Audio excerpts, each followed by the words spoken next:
ที่มีจิตศรัทธามาร่วมสร้า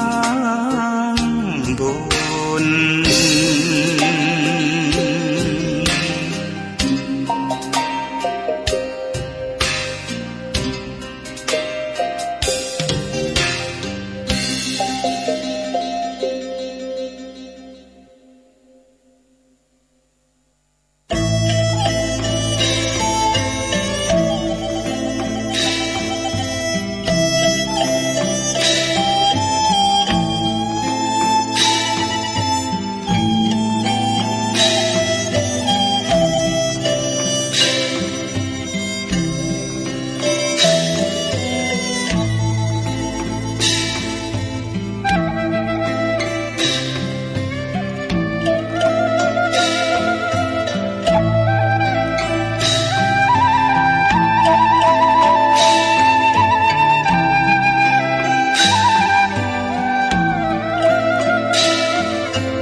เกียรติยศมีมาเพราะหน้าที่อำนาจมีเพราะตำแหน่งเขาแต่งตั้งตำแหน่งหมดอำนาจหายไม่จีรังจงเสริมสร้างความดีเป็นสีตน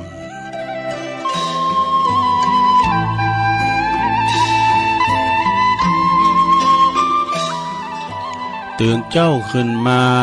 ยิ้มแย้มแจ่มใสทุกโศกโรคภัยหายไปหมดสิ้น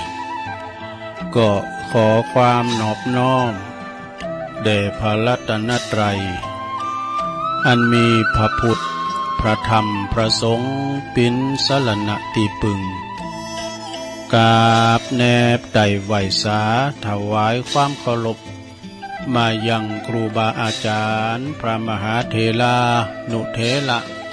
ท่านเจ้าคณะพระสังฆาธิการพระภิกษุสามเณรเจ้าจุโตนจุองค์กุวัดวาอารามพร้อมถึงสำนักที่พักทรงตัวเนอะด้วยความเคารพ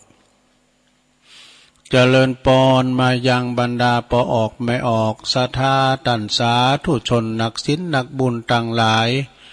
ปอหลงแม่หลงปอลุงแม่ป่าปีป่าหน้าเอาอาศรัทธาตินจ้องห้องวัดเถ่าแก่หนุ่มกำใจยิงต่างหลายที่เปิดวิทยุเปิดเครื่องหับฟังกันอยู่ต่างบ้านต่างจองต่างหอต่างเฮินกันในเวลานี้เนาะเวลานี้ก็เป็นเวลาดีตีสามปลายมาสักน้อยก็มาไหลคืนหมุนคืนมาฟังรายการนี้เปิ่นตั้งชื่อว่ารายการเสียงเลสัพเพเหระปกิณกะขอนลุงไก่แจ้งรายการเสียงธรรมแสงทองซึ่งดำเนินรายการบริหารเวลารับผิดชอบโดยต้นตัวแห่งอาตมาภาพเก่ากระผมตุลุงนันชัยวัฒนาคเสโนณที่วัดดอยน้อยเนอะจัดรายการอยู่บนดอยตำบลดอยหล่ออำเภอดอยหล่อจังหวัดเชียงใหม่มาปบมาปะกัน3 เจ้า3 คืนก็ว่าได้เนาะวันพัดวันศุกร์วันเสาร์นะก็นำเอามรดกธรรมพองข้าวห้ำกำเคอพองก้าขติธรรมก้านี่สำเตก็เป็นนิทานธรรมสาดกพองเอามาเล่าสู่จู้กันฟังเนอะในยามที่ว่าเปิ้นปิ้นนอนบ่ารับก้าตื่นมาจับก้าก็ดีนะหรือว่าจะปิ้นกล่อมรับก็ดีกันตุลุงต่างนาโมเตธรรมมันดึงไข่รับไปบ่อยๆเป็นธรรมกล่อมรับเนาะฉะนั้นก็ตามอัธยาศัยนะลงเนอะตามอิริยาบถสี่นั่งนอนยืนเดินฟังไปก็ได้รับไปจะหนึ่งเข้าเป่าไฟฟังไปยิบจักพักร้อยนะก็แล้วแต่เนาะการฟังได้เอาหูจดจ่อมได้หรอผมจะเอาตาผอนะเอาหูจดจ่อตาเขาก็เยการอย่างอื่นไปศรัทธาญาติโยมต่างหลายในเมื่อว่าเขาตื่นจืนขึ้นมาก็ยิ้มแย้มแจ่มใสนะอย่างตุลุงวาเนาะทุกโศกโรคภัยหายไปหมดสิ่งจะไปแปลงหน้าบทหน้าบึ้งนะ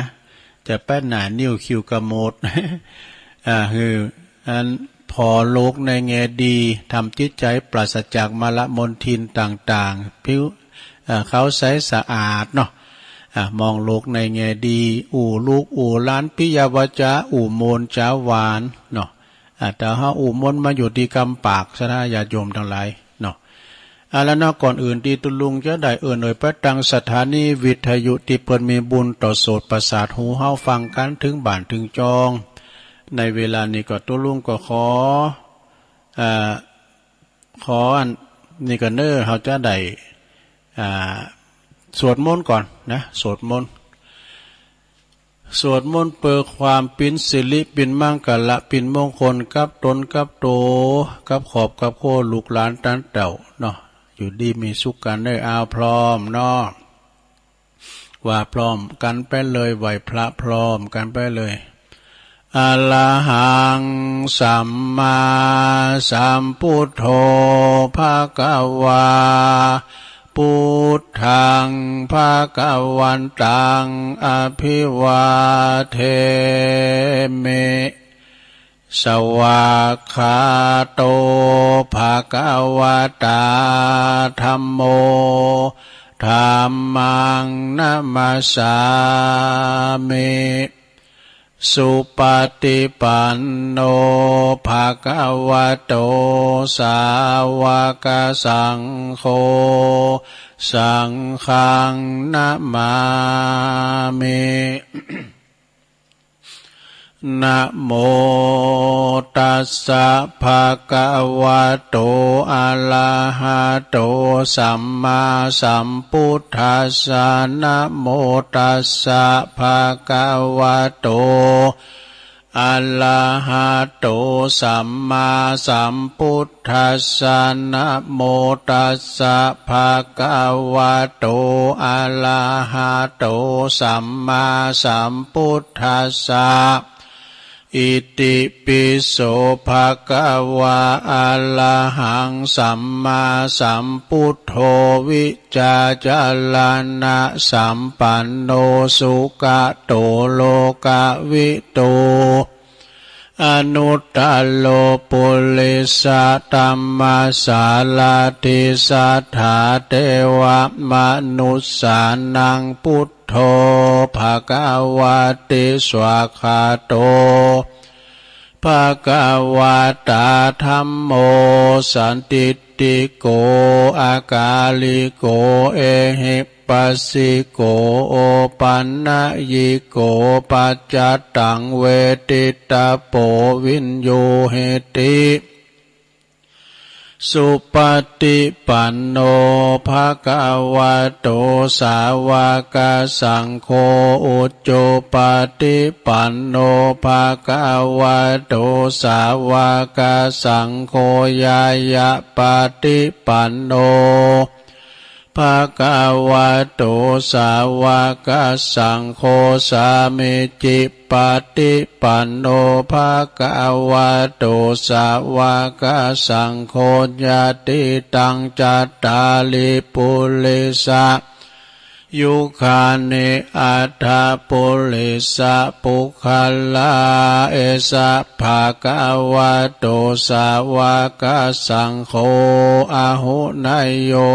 ปะหุนายโยตักขินายโย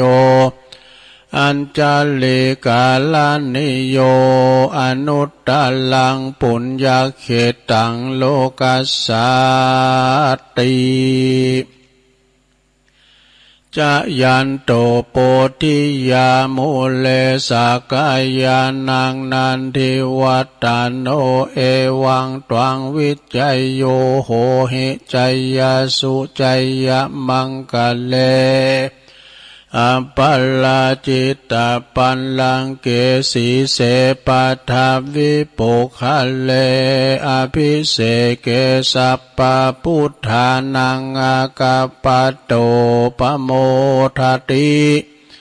สุนักกตังสุมังกลังสุปปาตังสุหุติตังสุขันโนสุโมโหโตจะสุยิทังพลัมมาจาลิสุ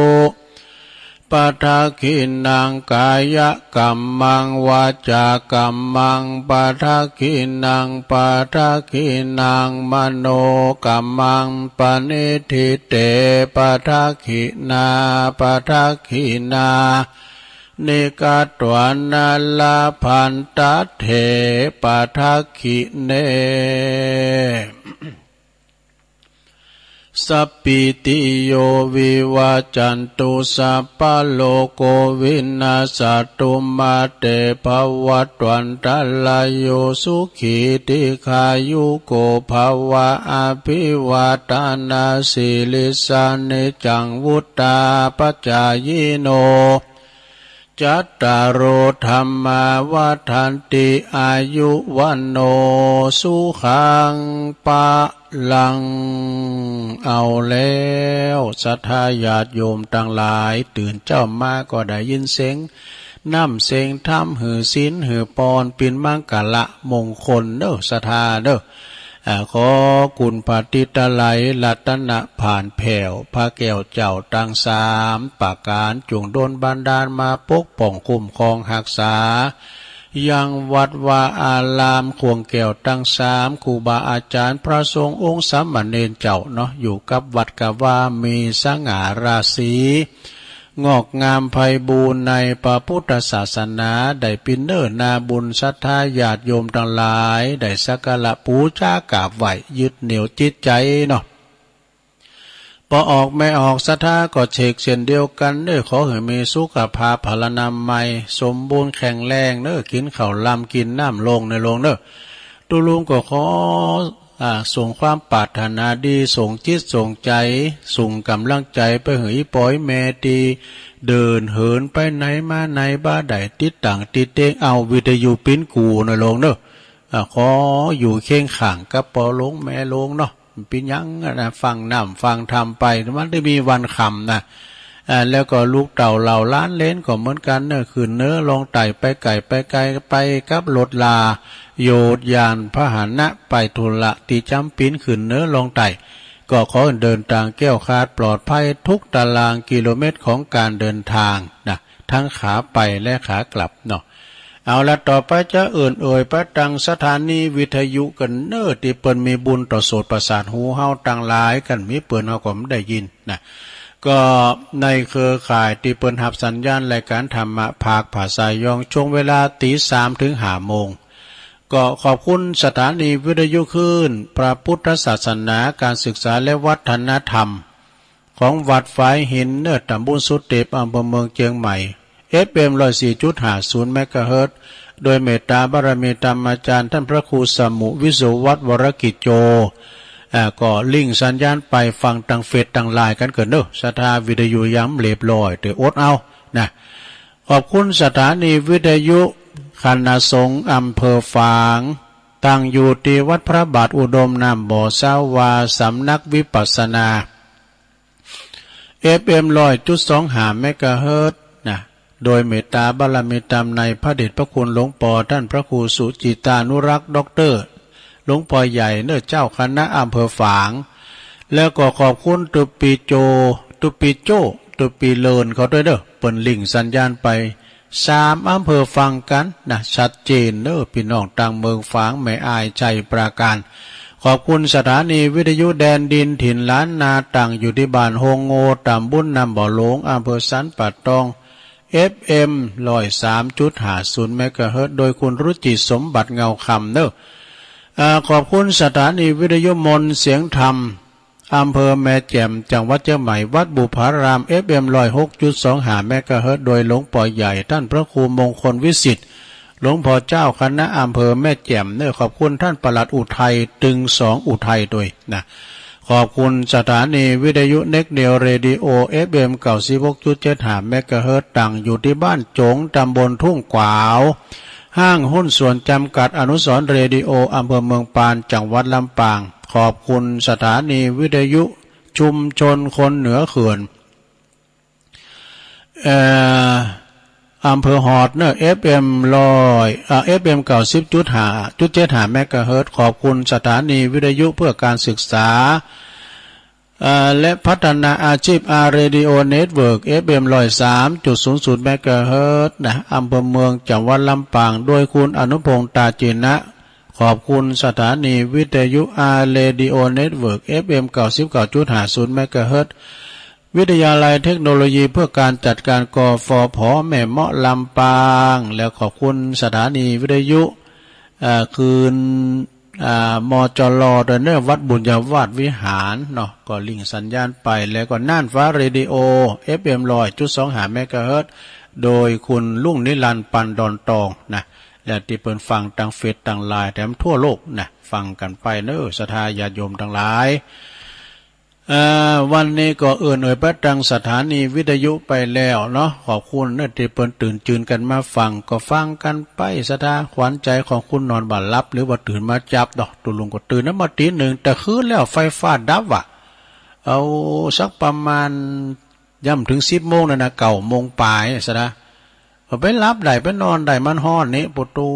ก็จะหู้กุนพัดดุมกันเนี่ยก็เวลาไฟฟ้าดับก็หู้กุนเตนมางุมเตาในซอหาเตนขี้ผึ่งไปในหมดฮะซอหาก็ไฟใช่ไหมเนี่ยเพื่อจะหู้กุนไฟกุนเตนก็ตอนไฟฟ้าดับ เพื่อจะหู้กุนลุมก็กึดถึงพัดลมไฟฟ้าดับเปลี่ยนว่าฮ้อนตัวลุงก็ย้ายจากห้องส่งเก้าก้างก็ไปนอนที่โฮงหลวง63ใหญ่นะก็เอามุ้งขอบมานอนวีอยู่ยาบก็เดินขึ้นไฟฟ้ามาแท้หมดแต่สัก20 นาทีปลายเนี่ยก็หาเนาะก็ปิกมานอนที่เก่าแท้ป่ะเลยนอนบ่ไข่รับหยิบรับหยอบลงตัวลุงมันคุณเฒ่าก็เสียแล้วว่ามันได้รับไว้นะมันก็ตื่มรับนะก็มานอนรับได้กึดแป๊บเมืองเปล่าเมืองฝางมาอยู่เฮาว่าไปกึดเปิดหูคิงกึดเข้าไปจะนัก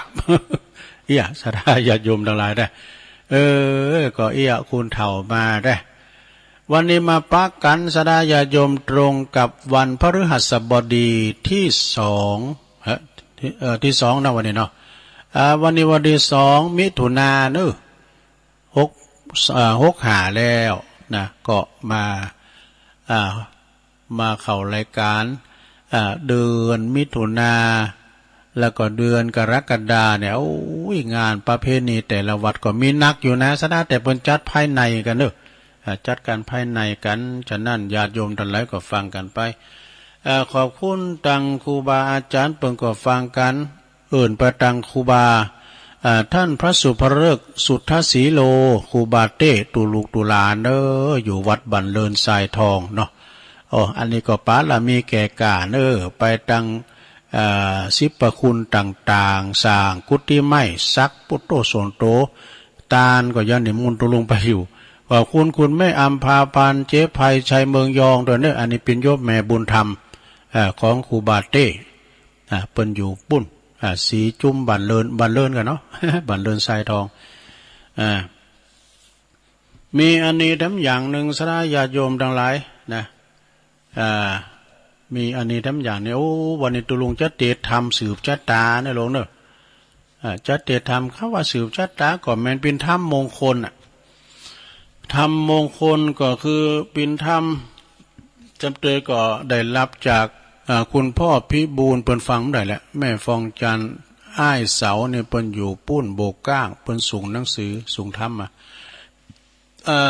ธรรมอันนี้ก็ใจยะตังเจ็ดสระญาติโยมทั้งหลายใจยะตังเจ็ดนี่เป็นธรรมขึ้นเฮินใหม่ก็ได้ไปเตดบ้านจองหอเฮินล้านก้าล้านขายคุณที่เปิ้นอยู่บัด35เนาะบัดสุก35สักตะไดก็ไปเตดมีในนี่โมดสระวันนี้ก็พระเจ้าแม่เพ็ญขาวเตี้ยเปิ้นก็โทรมาขอปิ้นเจ้าภาพก็มีปอสมศักดิ์แม่เพ็ญขาวเตี้ยบ้านตาจ่างเวียงน้องหล่องเปิ้นจัดต้านไปหาปออุ้ยหน่อยปันแม่อุ้ยเงินจีนาอิและก็นายอเนกชัยกาวินตานไปหาคุณพ่อสอนชัยกาวินและก็มีสถานนายอุทิศนางพิกุลกิตติกิจพี่น้องบ้านศรีลาพรนะเปิ้นก็ปิ้นเจ้าภาพด้วยเนาะตึงหลงตึงหลายสระสื่อโพราชตาบ้านจองหอเฮิรนอยู่เย็นเป็นสุขนะหิมาก้าขึ้นเนาะ อันนี้เป็นธรรมมงคลเปิ้นเอามาเทศสมมติว่าตัวลุงเป็นนางอยู่กลางเตินหูจักเตินหลงโหคอมระเบงกันเนี่ยโหคอมสมมติว่าแม่หลงเปิดวิทยุนะตัวลุงก็เตะกันอบโบเนี่ย ก็เป็นการสื่อโพราจาตาครับไลสาเนจังไลไอไลอาขาดนี้ไกด์แสนโยแสนว่านำมาสิ่งที่ปินมั่งกะละปินมงคลเข้าคุ้มเข้าโหฮอเฮิรนมาอยู่เย็นเป็นสุขในโลกเนอะขอให้อยู่เย็นเป็นสุขอายุบั่นควันยืนมีจุกมีใจมีความมีสิริมงคลอยู่สวัสดีมงคลกันต่อไปนะก็ขออนุโมทนากราบไหว้สาในเมตตาธรรมเจ้าสมณศัตาหลวงตามูลอยู่วัดหนองเจริญเปิ่นถวายทั้งหมดวันที่18 พฤษภาคม62แล้วดูตุลุงก็เตดหลายตื่นแล้วนะเตดตังนอก็มี ก็มันเป็นถ้ำตัวใหญ่ดีแล้วก็เป็นถ้ำมงคลเอาแล้วไปอู่ยาวตัวจะเตดก็เตดเอาป้าจ่ายป้าหนานอ้ายมาอาราธนาธรรมกันหรอพรหมเลยตุนอกแอนภาพต้องเต้นวิมานทองทำอันใดเดทาลาทาลองตามกองแห่งนักปราชญ์ผู้ข้าน้อยนาฏก็ขออาราธนาธรรมธัมมาธัมมังปัจจังอาราธนังกะโลมะธรรมนี้ก็เตดแล้วก็สื่อโพราจตานะลงเนอะก็เดี๋ยวก็มาปั่นป้อนกำลุนเนาะฟังไปรับไปนะลงเนอะ นะโมตัสสะภะคะวะโตอะระหะโตสัมมาสัมพุทธัสสะพุทโธสัตติมาโตธัมโมสัตติมาโตสังโฆสัตติมาโตพุทธานุสติธัมมานุสติสังฆานุสติสัพพทุกขาสัพพพยาสัพพโรกาสัพพอันตรายาวินาสันตุพุทธวาจาบาลีธรรมบทนี้กันว่าปุกกะละผู้ใดได้จำเริญสั่งว่าสวัสดียายก็ดีก็จักปูนจากยังสัพพทุกโศกโรคภัยอนตาลายต่างหลายต่างๆเป็นต้นว่าความโศกเศร้า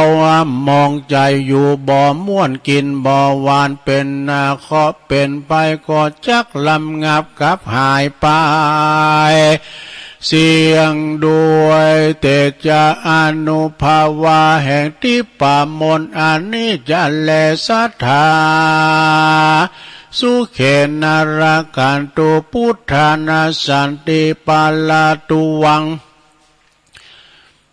คาถาบทอันนี้อันลากันว่าปุกกะละผู้ใดได้จำเริญสวดที่ยายจุวันก็จักได้อยู่วุฒิจำเริญก็จักได้หลับความแขคมมาขังรักษาของพระพุทธเจ้าจะแลติกายุโกตุยหังหดตุสัพพโลกาวินาสันตุกาถาบาลีธรรมพระพุทธเจ้าบทนี้กันว่าปุกกะละยิ่งใจผู้ใด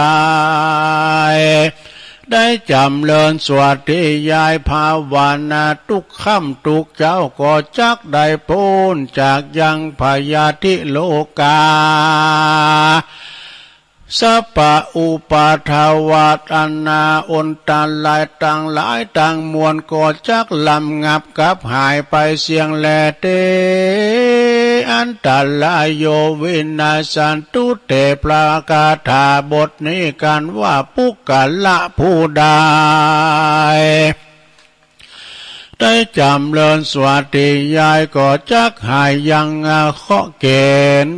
เวนโตดและอนตะลายตังหลายก็จักลำงับกับหายไปเสียงจะแลพุทโธสติมาโตสัพพะโจรังสัพพะอนอันตลายโยวินาสันตุเตภากาถาบทนี้กันว่าปุกกะละผู้ใดได้จำเริญสั่งว่าสวัสดียายปาลิปาปาลิกรรมภาวนาแม้นว่าโจรผู้ลายสัพพะอนตลายตั้งหลายอันจักมาเบียดเบียนแห่งสาลาเวย่ำยีที่อยู่ที่กินก็บ่ได้ก็จักลำงับกับหายไปเสียงจะแลพุทธังสรณังปัสสะธัมมังสรณังปัสสะสังฆังสรณังปัสสะมหาสัมปวิจากุณังธัม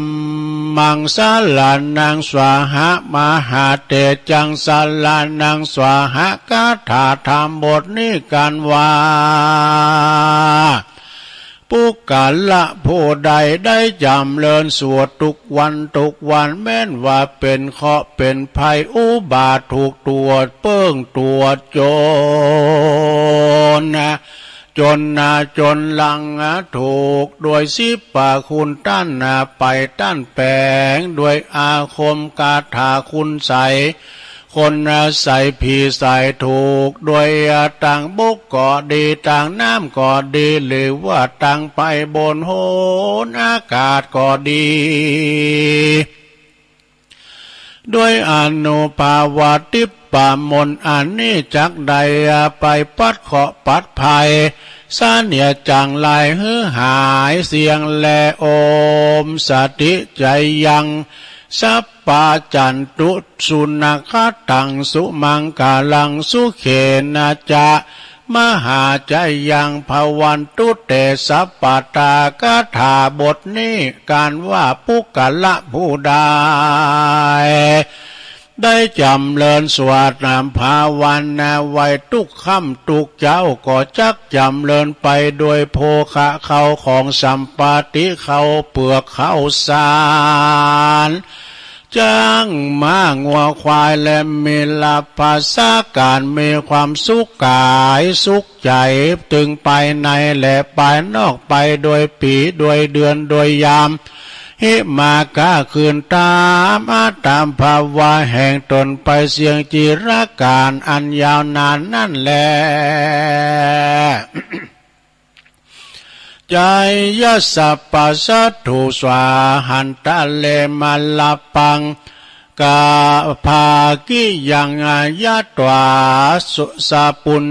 จานุโลจายสิทธิกัมมังธรรมสาธรรมสวาหะทุกขปาตาจันนิทุกขพยาปาตาจันนิพยาโสกาปาตาจันนิโสกาโหนตุสัพเปปิโนกาถาบทนี้ปุกกะละยิงใจขาหัดและนักบวชผู้ใดได้จำเริญทุกค่ำทุกเจ้าถึงวันถึงวาละก็จักมียศถาบรรดาศักดิ์มียศปาลิวานอันนามากนักจะแลก็จักมีเขาของเงินคำ เป็นอันมากนักบ่อยอย่าจะเล่นนะสัพพะพุทธานุภาเวนะพุทธาเตเจสัพพะธรรมานุภาเวนะธรรมาเตเจสัพพะสังฆานุภาเวนะสังฆาเตเจด้วยเตจะอนุภาปาติลัตตนะลัตตนาตาไหลแห่งพระเกี่ยวเจ้าทั้งสามประการปุกกะละผู้ใดอย่างเชื่อเลื่อมใสเคารพพบยามคากราบไหว้นอบน้อมและก็สักการะปูชาทุกค่ำทุกเจ้าบ่ฮือขาดก็จักติดตามข่มขังรักษาอย่างปุกกะละผู้นั้นบ่เหือตกถอยจ้าแม้นว่าไปกาไปขาย ลายล่องต้องใจเดียวเหนือก็จักปันอุดมสมฝ่ายอ่างจูเยื่องจูปาการแลบอดเต่าแต่นั้นแม่นว่าผู้แม่นว่าอยู่บ่อวุฒิจำเลินให้บ่มากาบ่อคืนจัตตาอายุปีอายุเดือนอายุวันจัตตาขาดเลี้ยงงัวก็มาตายเลี้ยงควายก็บ่แพร่บ่เกินนะเมโลกภัยมาเบียดเบียนบ่ขาดอยู่ก็บ่มีความสุขกันนะถูกโทษตันตากรรมปลูกฝักปลูกแฝงแต่งเตาทำไล่ใส่นามันก็บ่มีหน่วยบ่มีผลก็เหตุจัตตาเฮามันพูดมันขาดจักเมพายาตมาเบียดเบียนนะมาค้ำขาดละวีอยู่บ่ขาดดังอ่านก็รีบมาปูจาเอาธรรมอันมีชื่อว่าใจยาตังเจตมาเตเตสานาแล้วปูจาโดยพาอาภาลนวัตถุอานานาต่างนาได้อาลาฐานาเจ้าภิกขุตนเมสินสายสะอาดมาเตเตสนาธรรมอันนั้นมีชื่อว่าใจยาตังเจตก็เตี้ยงว่าจากพ้นเสียจากยังสัพพะเคาะพยายะตังกังวลอนตันลายต่างหลายต่างมวลก็จักอยู่วุฒิจำเริญสวัสดีมีอายุมันยืนยาวต่อเต้าถึงยาวจีวังบ่อยาจะแลนนาแม้นว่าผู้กันละผู้ใดได้เอาทำใจยาตังเจตนี้ไปเตสนาสังกาหะบานจองเกหะสถานหอเรือนก็เตี้ยงจักว่าเป็นสิริมังกาละแก่เจ้าหอเจ้าเฮือนมีติคาอายุมันยืนยาวดังกล่าวมานี้แลนานิติตังกิยาอันกล่าวยังธรรมเตสนาอันมีชื่อว่าใจยาตังเจตก็บางกรมสมเรสาเด็ดแล้วเท่านี้ก่อนแลสาธุสาธุสาธุจบลงไปลงเฮ้ยรับไปแล้วก็ทำมันกล่อมมันก็เป็นทำยาวก่อนนะแต่ตัวหนังสือมันใหญ่ดีมันดูต่างเนาะได้รับความเมตตาจากหลวงตามูลวัดหนองเจริญอำเภอบ้านโฮงโอ้ตั้งแต่ปี62เอาหลวงตาเอาถวายนะเกศหลายเต๋อก็ในธรรมเบกว่าสังกะหะปะปึกบ้านจองหอเฮิรนเป็นธรรมมงคลเหมือนกับตัวลุงไปนั่งอยู่กลางเตินเตถึงสถาได้ฟังครับครับไลสันเนจังไลตังไลไลอาขาดนี้ไกแสนโยชน์แสนว่าในลงเนอตันนี้ไปก็ขออยู่ดีมีสุขอายุหมั่นความยืนมีโจงมีใจขอเหอวุฒิจำเลินไปเนอะนะทำมากะขายไล่ลองก็ขอให้ได้กำห้องกำให้เงินไหลนองทองไหลมาเนาะอิมากะขึ้นอิปล่อยแม่ที่เจ็บไข่ได้พยาก็ขอมันทุเราเบาบางไปพองไว้หนาเนาะขอแปลงจิตแปลงใจตอมนะเพราะว่าเปิ้นก็สถานะเหมือนกันแต่ว่าความปิ้นอยู่บ่เหมือนกันนะโลคาอาพาธก็เหมือนกันปณีเตียวใดไปปิ้นอายุประ80 90ปั่นรถถีบก็ได้ก็เฮา60ปลายเด้เนาะก็มันได้เฮินเดินไปไหนมาก็แล้วแต่โจกไผโจกมันเด้อกำไผกำมันไปลงจะไปขึ้นอย่างหนักนะก็อยู่ไปตามน้ำตามธรรมฟังเทศน์ฟังธรรมกันไปนะเอาปอนตึงหลงตึงหลายเนอศรัทธาเนออยู่ดีมีสุขอายุหมั่นขวัญยืนมีโจกมีใจยาต่างงานเจ้าภาพเนาะเจ้าภาพตุลุงก็ขอยกยอดในการเทศน์วันนี้เนาะติดตามไปหาจิตตาดวงวิญญาณของปอนานอุทัยสมจันทร์นะซึ่งเปิ้นก็อายุได้อยู่87 ปีเปิ้นเป็นอดีตปจารย์วัดห้วยอ้อก็เคยรวมงานกับตุลุงมาเปิ้นจะเขินศพวันนี้แล้วเนอะไปสู่สุสานป่าจ้าบ้านห้วยอ้อแต่คืนแล้วตุลุงก็เตทำกับเปิ้นผ่านคืนน่ะนะฉะนั้นก็ขอ ดวงวิญญาณอันบริสุทธิ์ของปออาจารย์ปอนานอุทัยสมจันทร์ไปสู่ในสัมปริยภพพึงอันประสงค์เนาะก็คือผุนนำบุญปออาจารย์นี่เป็นผุนนำตาลนะสดาญาโยมเปิ้นว่าโดยหมดแม่ดูเจ้ากับพิจารณาด้วยกับว่าด้วยผู้ญาณเอาว่าตามเนอะอีมาเน่ไอ้พรหมนี่ เป็นผู้นำตาลหลายอย่างนะปู่จานมันมีหันมูดอัสดาญาโยมเปิ้นบาหามือหาวันการสูงเคาะสูงแผนสูงยังต่างๆเนี่ยอย่างปอจานนั้นอ่ายมันได้ย่างด้วยน่ะเปิ้นไปสูงเคาะสูงยังเนี่ยสูงจุนหน้าจุนหลังมันมีสรรพคุณโดปีนานคำครับบุญน่ะ อันนี้ก็เปิ้นส่งชาโตงข้ามสังอย่านะสวดถอนอย่างนั้นน่ะฉะนั้นก็ขอบุญกุศลไปหอดไปเติงตันอย่างจิตดวงวิญญาณของปออาจารย์ปนานอุทัยโดยเน้อที่เปิ้นได้ลงรับดับขันไปสู่ปรโลกไปหน้านะแล้วก็สถานนายอุทิศนางพิกุลกิตติกิจโดยนพี่น้องบ้านศรีลาภรณ์นะอำเภอบ้านห้องก็มีปอสมศักดิ์แม่เพนขาวเตี้ยบ้านตาจ้างเวงน้องหล่องก็กินต้านไปหาดวงวิญญาณของปออุ้ยน้อยปันไม่อุ้ยเงินจินาอินายอเนกชัยกวินก็ตานไปหาปอสอนชัยกวินเหมือนกันเนี่ยเอาป้อนพร้อมกันไปเลยเนาะยะถาวาลิวาหาปุลาปาลิปูเรนติสากัลลังเอวะเมวะอิโตตินังเปตานังอุปกปติ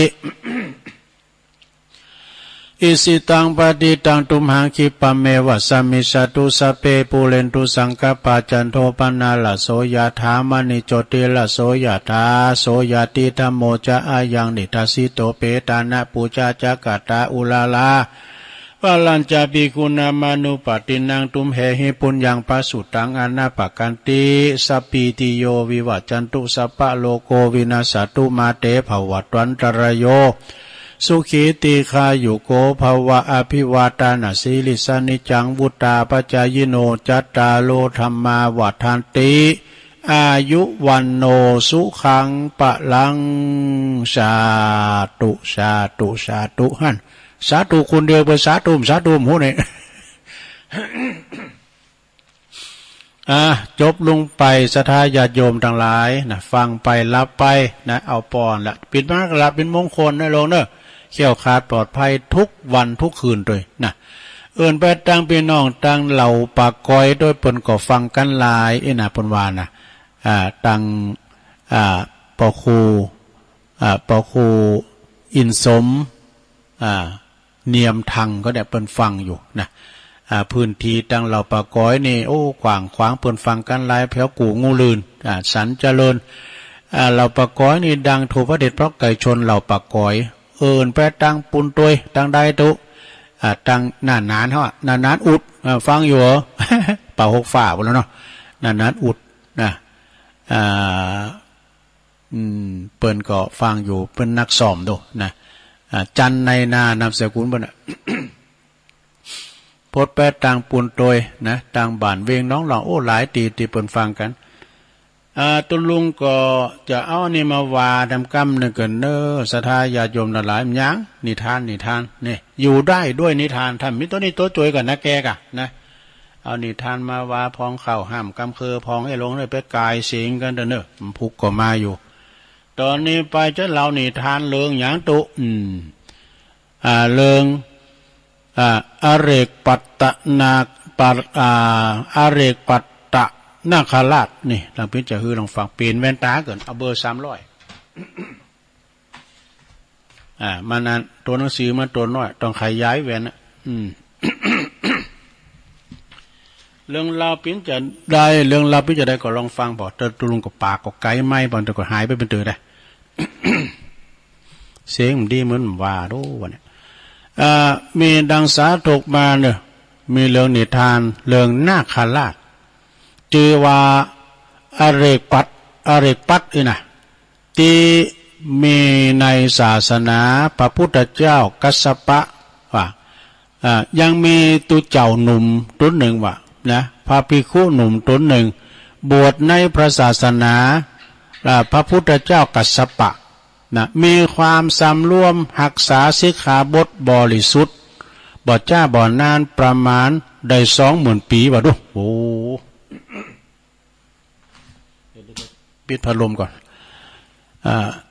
มันเป่าตาเสียบในสมัยพระเจ้ากัสสปะปุราเนเปิ้นว่ามีอายุเปิ้นสำรวมสิกขาบทนะบริสุทธิ์มาจากนานประมาณว่าได้20,000 ปีมีอยู่หันวันหนึ่งพระภิกษุหนุ่มคนนี้ก็ลุงเฮอขามน้ำแล้วก็ถ้าแต่เอามือเลาะไปตามน้ำจะให้มันโมนด้วยเอามือเลาะไปตามน้ำไหมนะ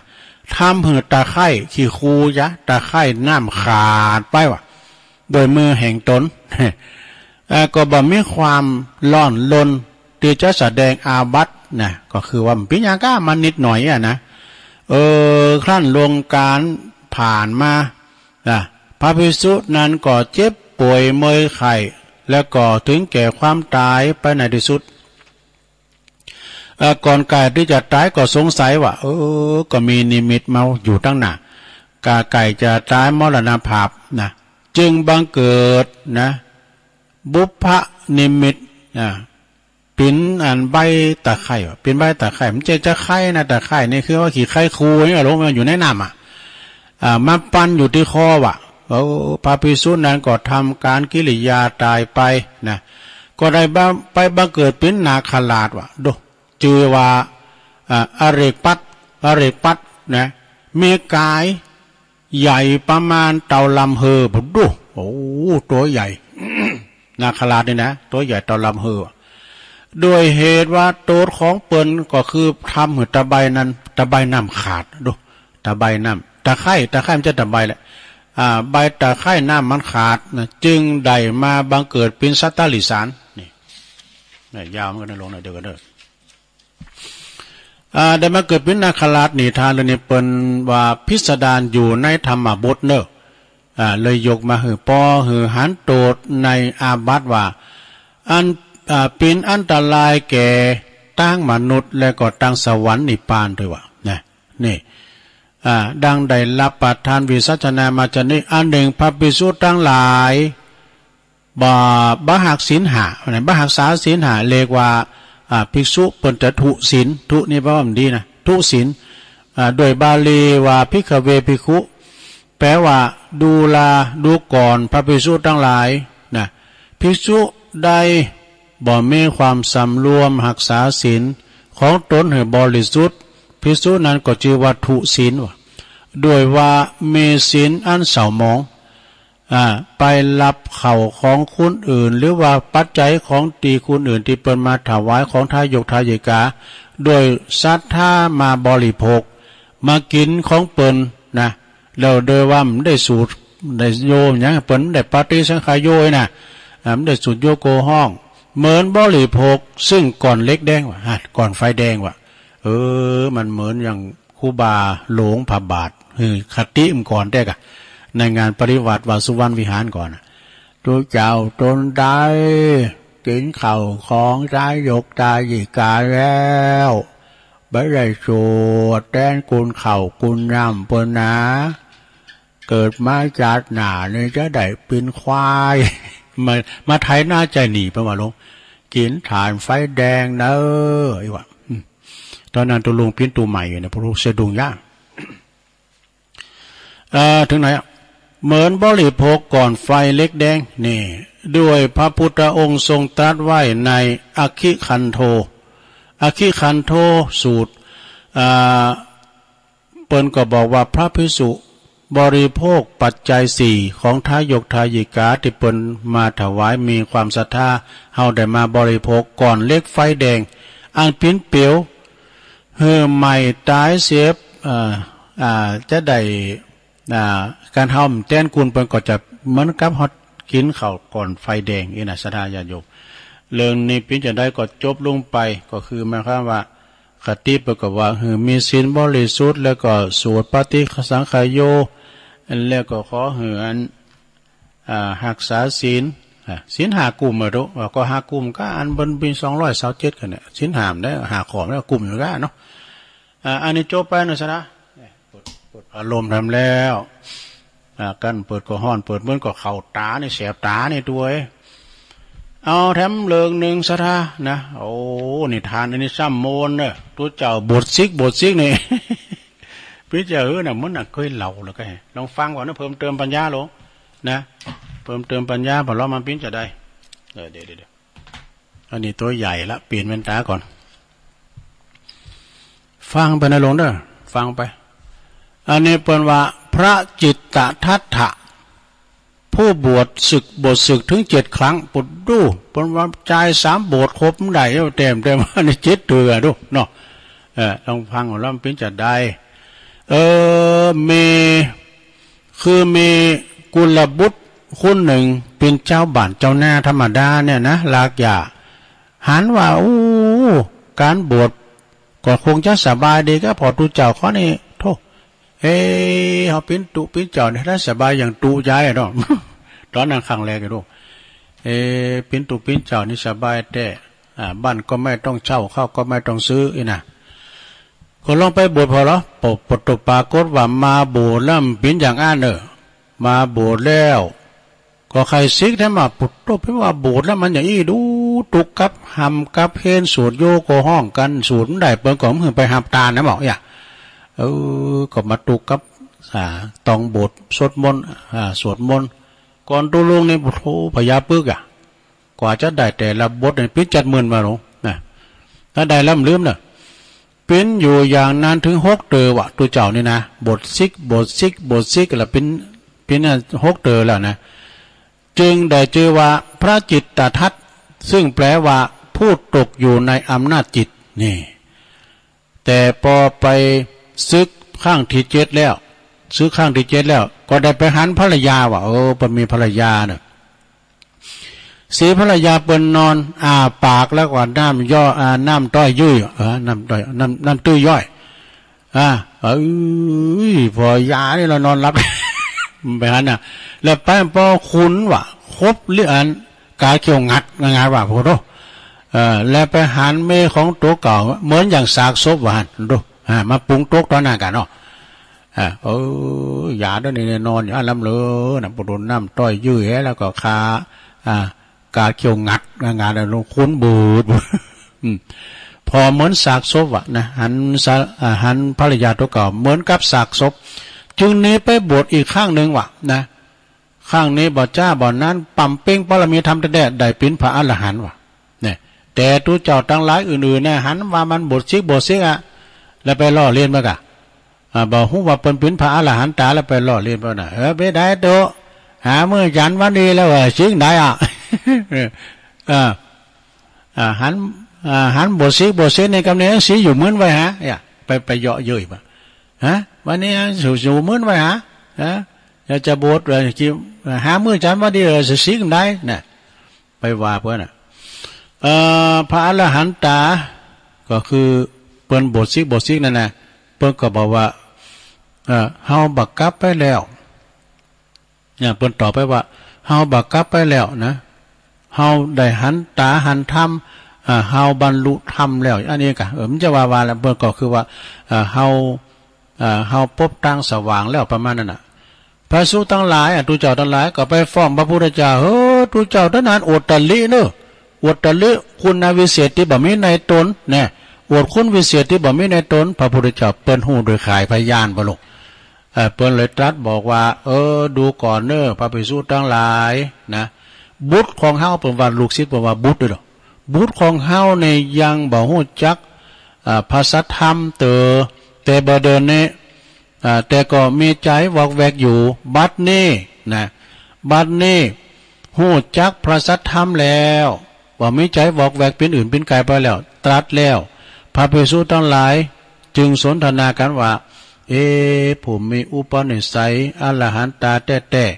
ก็ย่างวุ่นวายโดยกิเลสบทซิกถึง7 เดือนเนี่ยพระพุทธเจ้าก็จึงตรัสว่าอย่างนั้นภิกษุทั้งหลายธรรมดากิเลสนะมันยอมเป็นของนักเป็นของเบานะมีถึง2 อย่างมีถึงนักถึงเบากิเลสเท่านี้นะถ้าหาว่าใครได้รถยนต์นี่ก็เป็นกิเลสนักมันแปลงเนี่ยเนาะมันแปลงน้ำมันก็แปลงขึ้นตัวเขาก็ว่าจะมันเถอะเขาไม่มีขายไปหันหลงตัวลุงหันให้ขีบนะไปไก่บ้านเมืองเขาในสักน้อยเมืองลาวเนี่ยซะนะ โอ้เปิ้นกลูก็เข้าไปที่ปั๊มน้ำมันกำโขดกำจิบกำล่อนกันไปเข้าคิวกันซื้อน้ำมันว่ะหลงโอ้น้ำมันเปิ้นขาดแคลนนะเนี่ยไปมองไก่ตูเนี่ยสดาไก่ประเทศเฮาเนี่ยนะลูกันซื้อน้ำมันว่ะก็ต่างแถวกันปดเข้าคิวกันซื้อน้ำมันเอาโขดเอาล่อนเอาอย่างไปน่ะตึงน้อยตึงใหญ่ตึงคุณใหญ่คุณหน่อยปดโทไปหาหน่อยซะนะเปิ้นถ่ายมั่งพอนะถึงไหนละธรรมดากิเลสนะยอมเป็นของนักมีตึงนักตึงเบานะถ้ามีถ้ากิเลสมีรูปร่างปรากฏถ้าว่ามันมีหันปรากฏนะจะใส่ไว้ในตีนไหนก็บ่ป้อเนอะเนี่ยกิเลสมันหันน่ะมันเป็นน้ำมาทำก็จักรวาลนี่ก็คงจะขับแคบเกินไปนะแต่ว่ากิเลสคุณเขามันหันตัวนะรถเขาก็ขาดได้ขาดได้ไปเฮือบินบ่ได้มันต้องว่าไปเรื่อยๆนะแล้วก็มันมีเป็นตัวตนเป็นรูปธรรมมันเนาะจะพอไหวที่ไหนลำเลิกกิเลสเนาะพรหมโลกนี่นะเพราะว่าพรหมโลกนี่ก็ยังจะต่ำเกินไปนะถึงเฮาตัวผู้สมบูรณ์โดยปัญญาก็ยังต้องบวชต้องซึกอยู่6 ครั้งเนี่ยก่อนนี้สมัยพระพุทธเจ้าเปิ้นเสวยประชาติเป็นอันทำจาดนึงนะก็เพราะอาศัยว่าโบสถ์ซึ่ง6 ครั้งพระพุทธเจ้าปังแหมปังนึงนะเพราะว่าเข้าฟังลูกเดยนะเกิดถึงเข้าฟังลูกเดยเกิดขึ้นเปิ้นก็เพียงเอาจอบเอาคอบกเดียวเท่านั้นนะคือว่าเมื่อข้างก่อนโน้นนะเปิ้นได้เกิดมาเป็นกุลบุตรผู้มีปัญญาคนหนึ่งนะก็เปิ้นเกิดมาทำจาดนะพระพุทธเจ้าได้ออกบทนะเป็นฤาษีว่ะอยู่ในป่าหิมพานต์ถึง8 เดือนนะพอถึงฤดูฝนก็นึกถึงเนาะเข้าฝั่งลูกเดยนี่กึ่งทานนานว่ะโอ้ก็เลยซึกหาลาเพชรมากำเอาจอบเอาคอบกไปเอาแล้วก็ซึกมาก็ไปปลูกเข้าฝั่งลูกเดยแถมนะพอถึงเก็บเข้าฝั่งลูกเดยได้แล้วก็แบ่งไว้แบ่งกินแบ่งตานแบ่งกินแบ่งตานไปแล้วก็ต่อมาก็กลับมาโบสถ์แถมนะโบสถ์ถึง7 หนก็ว่านะพระพุทธเจ้าสมัยนั้นนะก็คิดว่าเฮาโบสถ์ซึกถึง7 ครั้งแล้วนะเพราะอาศัยจอบคือคอบกนะริมเดียวริมเนี้ยนะเฮาโบสถ์ข้างนี้จักบ่ซึกละนะเพิ่นก็บ่ซึกตอนนั้นนะ ถึงตอนนั้นเพิ่นก็บ่ซึกแล้วจึงได้ถือเอาจอบหรือว่าคอบกนั่นนะกลับไปห่อปั้นเข้าฝั่งลูกเดยเอาไปทิ้งเห็นแม่น้ำคงคาเนาะกูซิกก็ย้อนมึงเนี่ยเนาะนะขอบกเลยนะเอาผ่าเอายังปั้นแล้วเอาไปควางให้ลูกแม่น้ำคงคาเนี่ยบดซึก7 เดิน7 ข้างก็เพราะว่าขอบกของจอบเนี่ยเนาะนะรับตาลุงแล้วก็ควางพอดูสะดาได้ยินอ่ะเขาเจ้าหมูตัวลุงมายังตกหัวแตกว่าน้ำหลังจะปิ้นแจกันก้ามันคืออะไรเนี่ยตัวลุงก็พอจะเล่านะก็ว่าไผมาต่อยมันตัวกก็พิว่าหนูนี่หนูแต่หนูว่าถ้าตัวหมกแมวนอกเรื่องละตัวถึงไหนรับตาลุงแล้วก็ควางตึงคอบกตึงเข่าซาลีเจอเข่าซาลีทิ้งลงเส้นแนะนำแล้วนะแล้วก็เป่งว่าจ๋าถึง3 ครั้งว่าชิตังเมเราชนะแล้วคราวนั้นพระเจ้าปาลาณสีพระเจ้าเมืองปาลาณสีเปิ้นกลับจากปราบจลาจลก่อนจลาจลก็ไม่ได้กลับจากการปราบจลาจลมาพักอยู่ที่หิมแม่น้ำนะก็ได้ทรงฟังเสียงนั้นแต่ตรัสว่าบุรุษผู้ใดนะมาว่าชิตังเมเฮาชนะมันชนะยังไงนะไปถามว่าท่านจึงเปล่งวาจาว่าเราชนะแล้วคือชนะไผเพิ่นถามฤาษีก็ตอบว่าเฮาชนะจิตใจของเฮาซึ่งเป็นการชนะอย่างยิ่งโยดอย่างดีที่สุดนะชนะอื่นใดไม่เท่าชนะใจของตัวเองนะศรัทธาญาติโยมนะวันนี้เฮาไปเนอะนี่นะขึ้นหล่อมแหลมไปเนี่ยการใจเนอะ มันชนะน่ะวันนี้เฮาไปแต่มาโจเฮาดึงไปเตะไปมาโจดึงไปอันนี้ชนะใจแล้วนะแล้วก็แสดงธรรมให้พระราชาฟังว่าชนะสิ่งใดแล้วก็กลับแป้อีกชนะสิ่งนั้นบดีเลยนะชนะก็ชนะแต่นี่สิ่งที่ชนะแล้วบักกับแป้นั่นแหละคือเป็นการดีเนี่ยเวลาแสดงธรรมอยู่นั้นก็ถูกแลดูแม่น้ำคงคาอยู่นะก็ได้สำเร็จเอาโปกสินเสด็จโปกสินนะขึ้นไปนางแสดงธรรมบุญอากาศเนี่ยตอนนั้นเปิ้นเสด็จขึ้นไปแสดงธรรมบุญอากาศนะพระเจ้าเมืองปาราณสีกับหมู่ทหารเสนาอามาตย์ทั้งหลายได้ฟังธรรมแล้วก็ขอโบสถ์กันว่านั่น ปากันล่าลูกลาเมมาบวชเป็นฤาษีกันเป็นจำนวนหนักอยู่ในป่าหิมพานต์นะต่อมาก็มีพระราชาอีก7 องค์7 เมืองมาบวชตามนั้นบวชโตมีอาสลมกว่างถึง7 โยชน์ดูอาสลมปนกว่างถึง7 โยชน์อยู่ในป่าหิมพานต์นะเมื่อทุกขาเมื่อกุลธาลกเนาะบัณฑิตผู้หนึ่งหัวหน้าฤาษีนะกับฤาษีทั้งปวงสิ้นชีวิตไปแล้วเนาะเปิ้นได้ดับขันสิ่งสังขารไปแล้วก็ขึ้นไปเกิดในพรหมโลกดังนี้นี่เปิ้นว่านะเรื่องนี้เปิ้นจี้หือหานว่าการหักษาจิตเนอะชนะจิตใช้ตังเมเนี่ยนะการชนะจิตตีคิดไปต่างเหลวเป็นของดีแท้นี่จบลงไปซะท่าอันนี้ก็เรื่องตุเจ้าบทซิกเยอะเลยจบลงไปนะเขาก็เป็นอย่างอี้แล้วแต่ศรัทธาญาติโยมทั้งหลายอันนี้ก็เป็นชาติดกความจริงก็มีทั้งเรื่องนึงอยู่นะเรื่องนั้นก็เจ้าขอนข่างยาวถ้ามันจบก็เอาไว้มันพุกนะวันนี้ก็ศรัทธาญาติโยมทั้งหลายก็มีข่าวสารงานบุญหนักขึ้นมาครูบาอาจารย์ก็ฝากกันขึ้นมาก่อนเป็นอย่างเนาะตุลุงก็จะได้บริการประชาสัมพันธ์เป็นการกระตุ้นการทำบุญการกระตุ้นงานของเขาตัวเนาะที่เปิ้นจะมีการมีงานคุณเฮานี่อย่างว่าเนี่ยของดีมันจะซักซิดอย่างได้มันขาดประชาสัมพันธ์มันก็ไพ่ความผู้จักนะนอกจากว่าเฮาต้องประชาสัมพันธ์ข่าวสารงานบุญให้กับครูบาอาจารย์ที่เปิ้นฝากประกาศมาก็ฮับใจครูบาอาจารย์ถ้าว่ามีข่าวสารงานบุญนะหรือว่าศรัทธาก็ดีนะมีข่าวสารเงินก็บอกมากก็ได้เนาะแทนครูบาอาจารย์วัดนั้นวัดนี้นะเนาะเอาก็เลี้ยวไปจัดหลายตีเนอะเลี้ยวไปจัดหลายตีพฤษภามาถึงมิถุนากันเนี่ยอันนี้มีคติธรรมทำกรรมหนึ่งศรัทธาคติธรรมนี่ก็มีเปิ้นบอกว่ากำลังเปิดดูลิงก์มันเข้ามานี่คิดอะไรมากมายกับชีวิตอีกไม่นานสังขารเราก็จะล่วงโรยไปมีกินก็กินไปมีใช้ก็ใช้ไปเดี๋ยวก็ตายไปไม่ได้ใช้ไม่ได้กินอันนี้คติธรรมนะแต่กันเนาะกินเนี่ยย่ามาจิตย่างกินมาดังสาบกินมาเขียวติ้มปากในลงเด้อ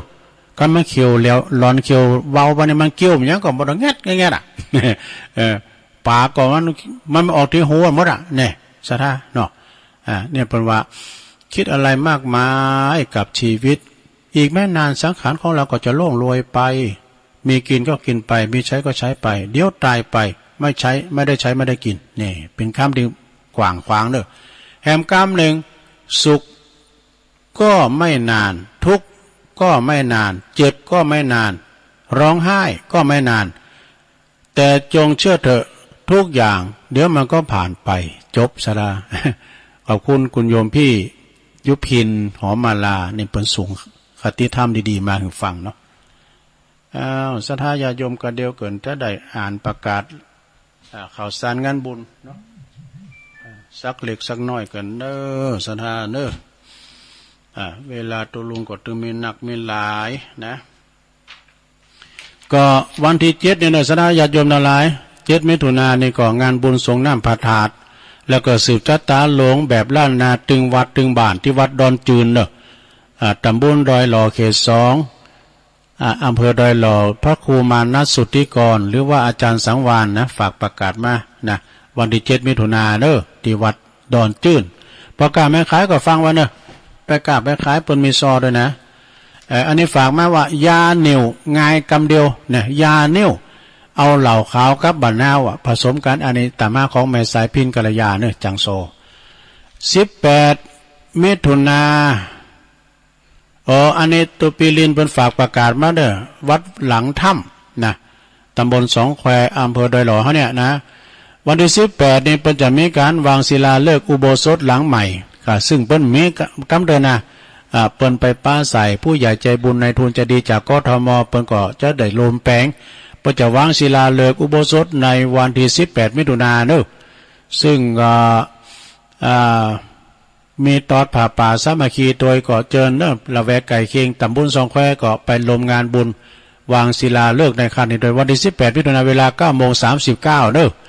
ท่านพระอธิการนรินทร์โทเจ้าวาดฝากประกาศมาเนอะวันที่10 มิถุนายนนะก็ที่วัดวังผางตำบลวังผางอำเภอเวียงหนองล่องเพิ่นจะมีการยกจอฝ่าวิหารหลวงบ่เนอะก็ไผจะไปเปิดห้องตาลรับสังฆทานก็ติดต่อสอบถามตีคณะกรรมการวัดหรือว่าท่านพระอาจารย์ผลเจ้าอาวาสเนอะ10 มิถุนายนเนอะ10 เดือนเนี่ยนะก็ไก่มาละจะยกจอฝ่าวิหารบูรณะเนอะวัดเป็นใหญ่ที่จริงเปิดก็มาหาตุลุงมากันมาซุบจับกับวัดบั่นปางขอเชิญโลมทำบุญนะก็เดียวกันเนอะขอเชิญโลมทำบุญอันนี้มี3 งานนะโยมเนอะขอประกาศ3 งานก่อนนะวันที่16 มิถุนายนนะเดือนเนี้ยนะ16 มิถุนายนเวลาบ่าย 3:15 น.00 น.นี่นะเปิ้นจะมีการวางศิลาฤกษ์สร้างเจดีย์สร้างพระราชเจดีย์ที่วัดพระครูนี่จือพระครูนะมันจะพระครูชัยวัดเนี่ยผมใจจือว่าพระครูนะวัดพระครูเปิ้นอยู่หลังวัดพระสิงห์โลงเด้อวัดพระสิงห์วรวิหารเชียงใหม่เปิ้นจะมีการวางศิลาฤกษ์เด้อ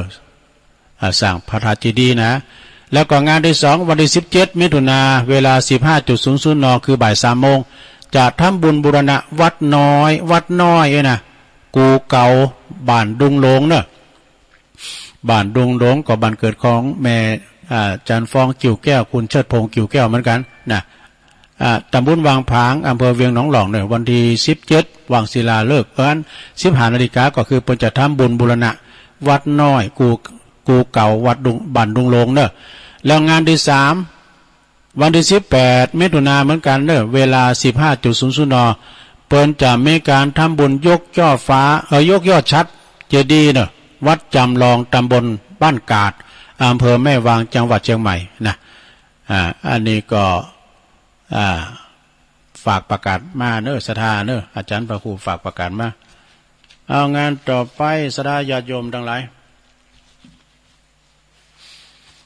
อันนี้ก็คือเปิ้นขอลมงานอันนี้ก็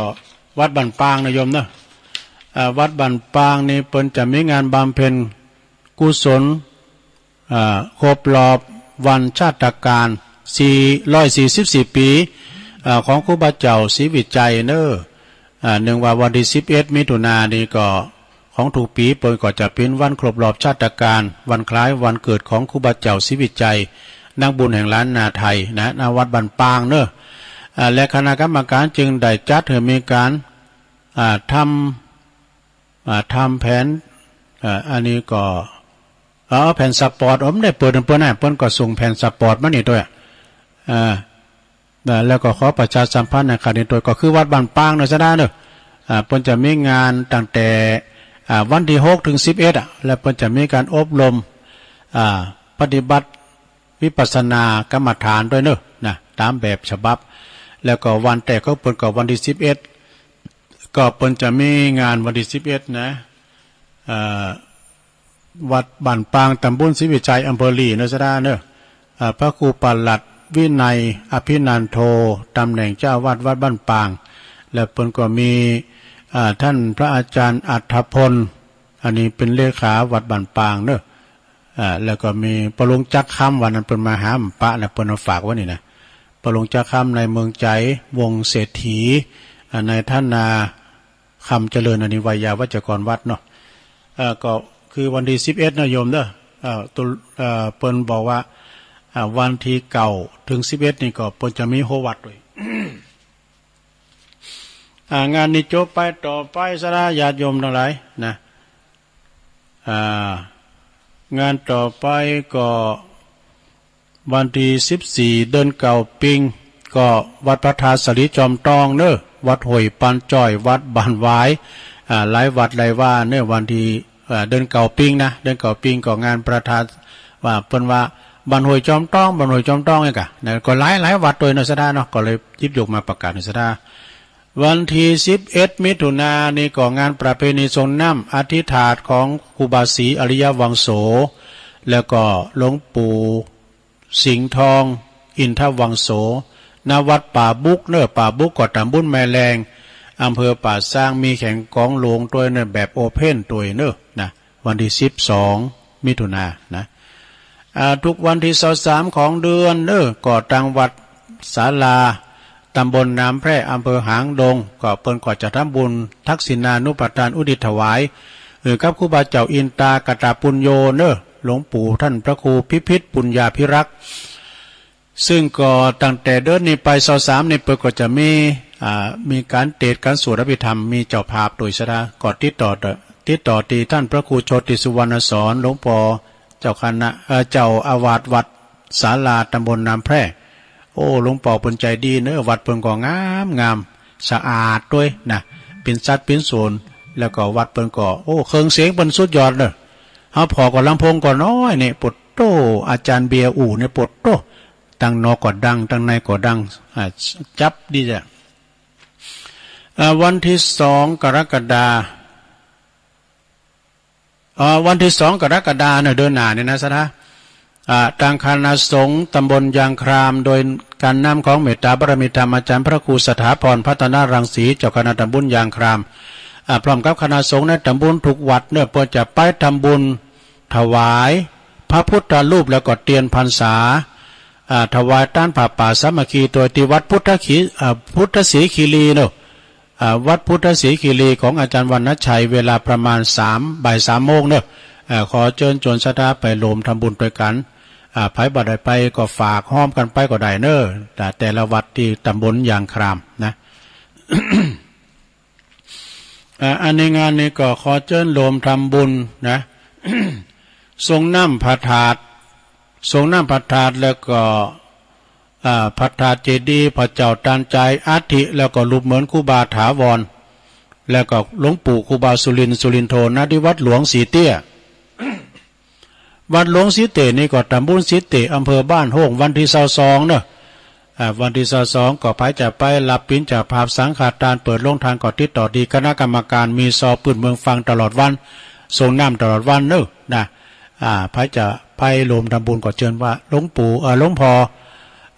อพระครูกัลยาณธรรมนิวิต หลวงพ่อครูบาเจ้าเสาคำเปิดเป็นเจ้าคณะตำบลสีเตเจ้าวัดหลวงสีเต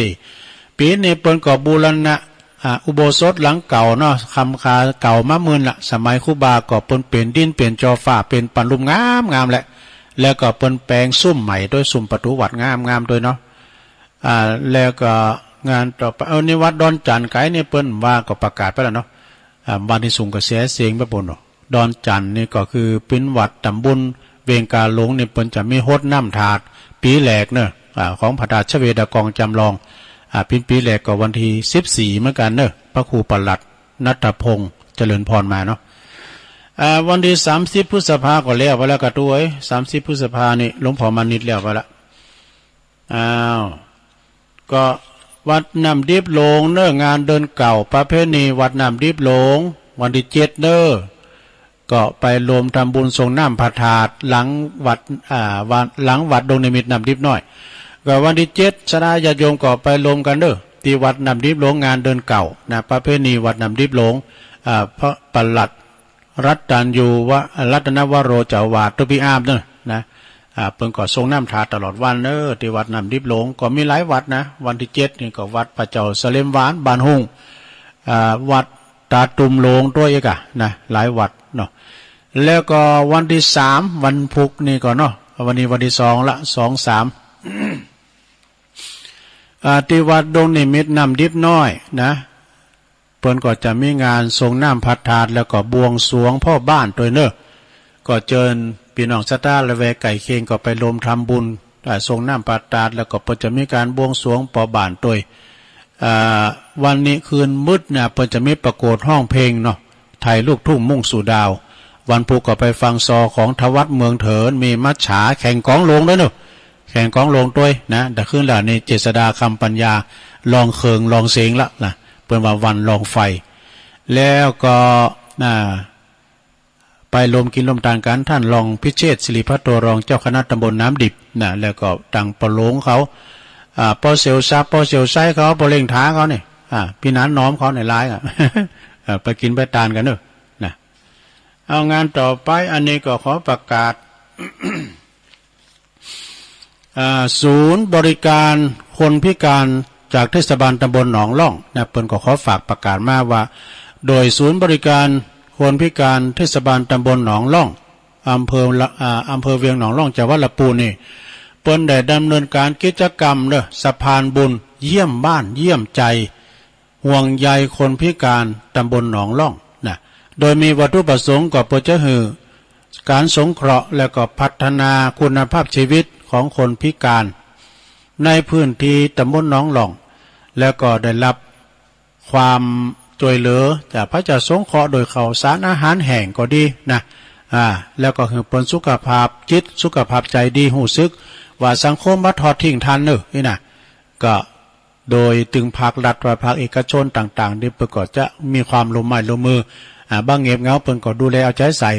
อย่างว่าคุณที่พิการที่เปิดมีคุณภาพนี่ทำรู้หลายนะสดาเปิดมีวิสัยทัศน์แล้วก็เปิดมีมันสมองไหลอยู่นะสมองไหลอย่างยกตัวอย่างพระอาจารย์เน้นหลักปัญญนันเนี่ยเนาะเปิ้นขณะพิการทางสายตานะเทศ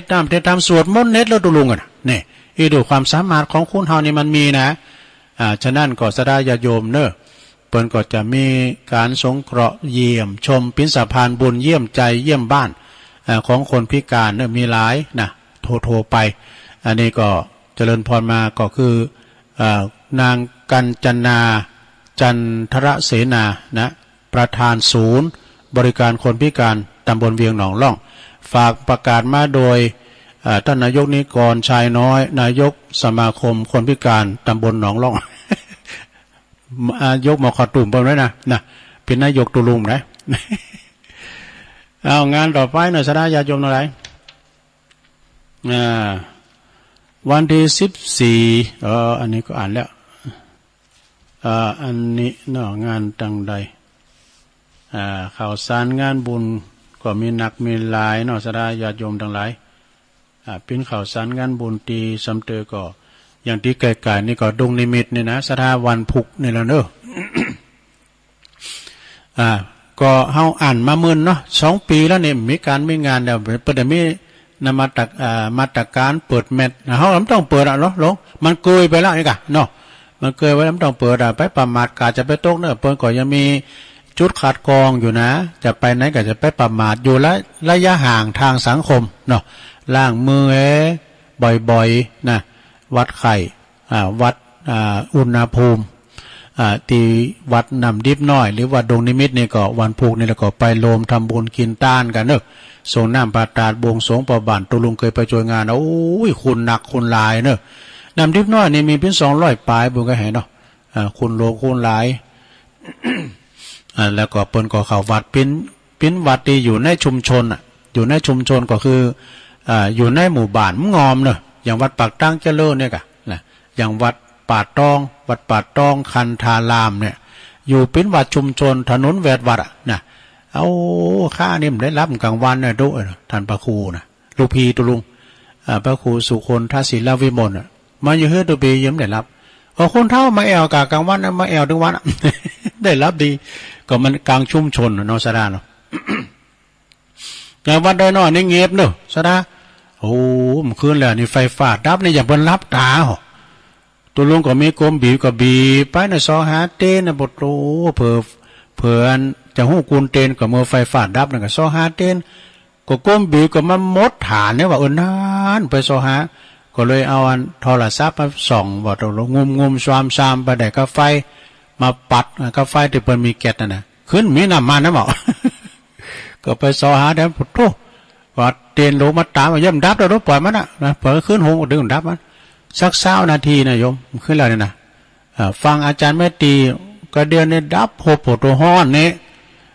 ลุกนี่ลุกจากอันห้องทรงก็ไปนอนบ่กะโฮงหลวงบ่กะนอนสักคำเดียวเอามุ้งขอบจะเดียววีตัวไฟฟ้ามาบ่เดียวปิกมานอนที่เก่านะอันนี้ก็เป็นการไฟฟ้าดับเนาะ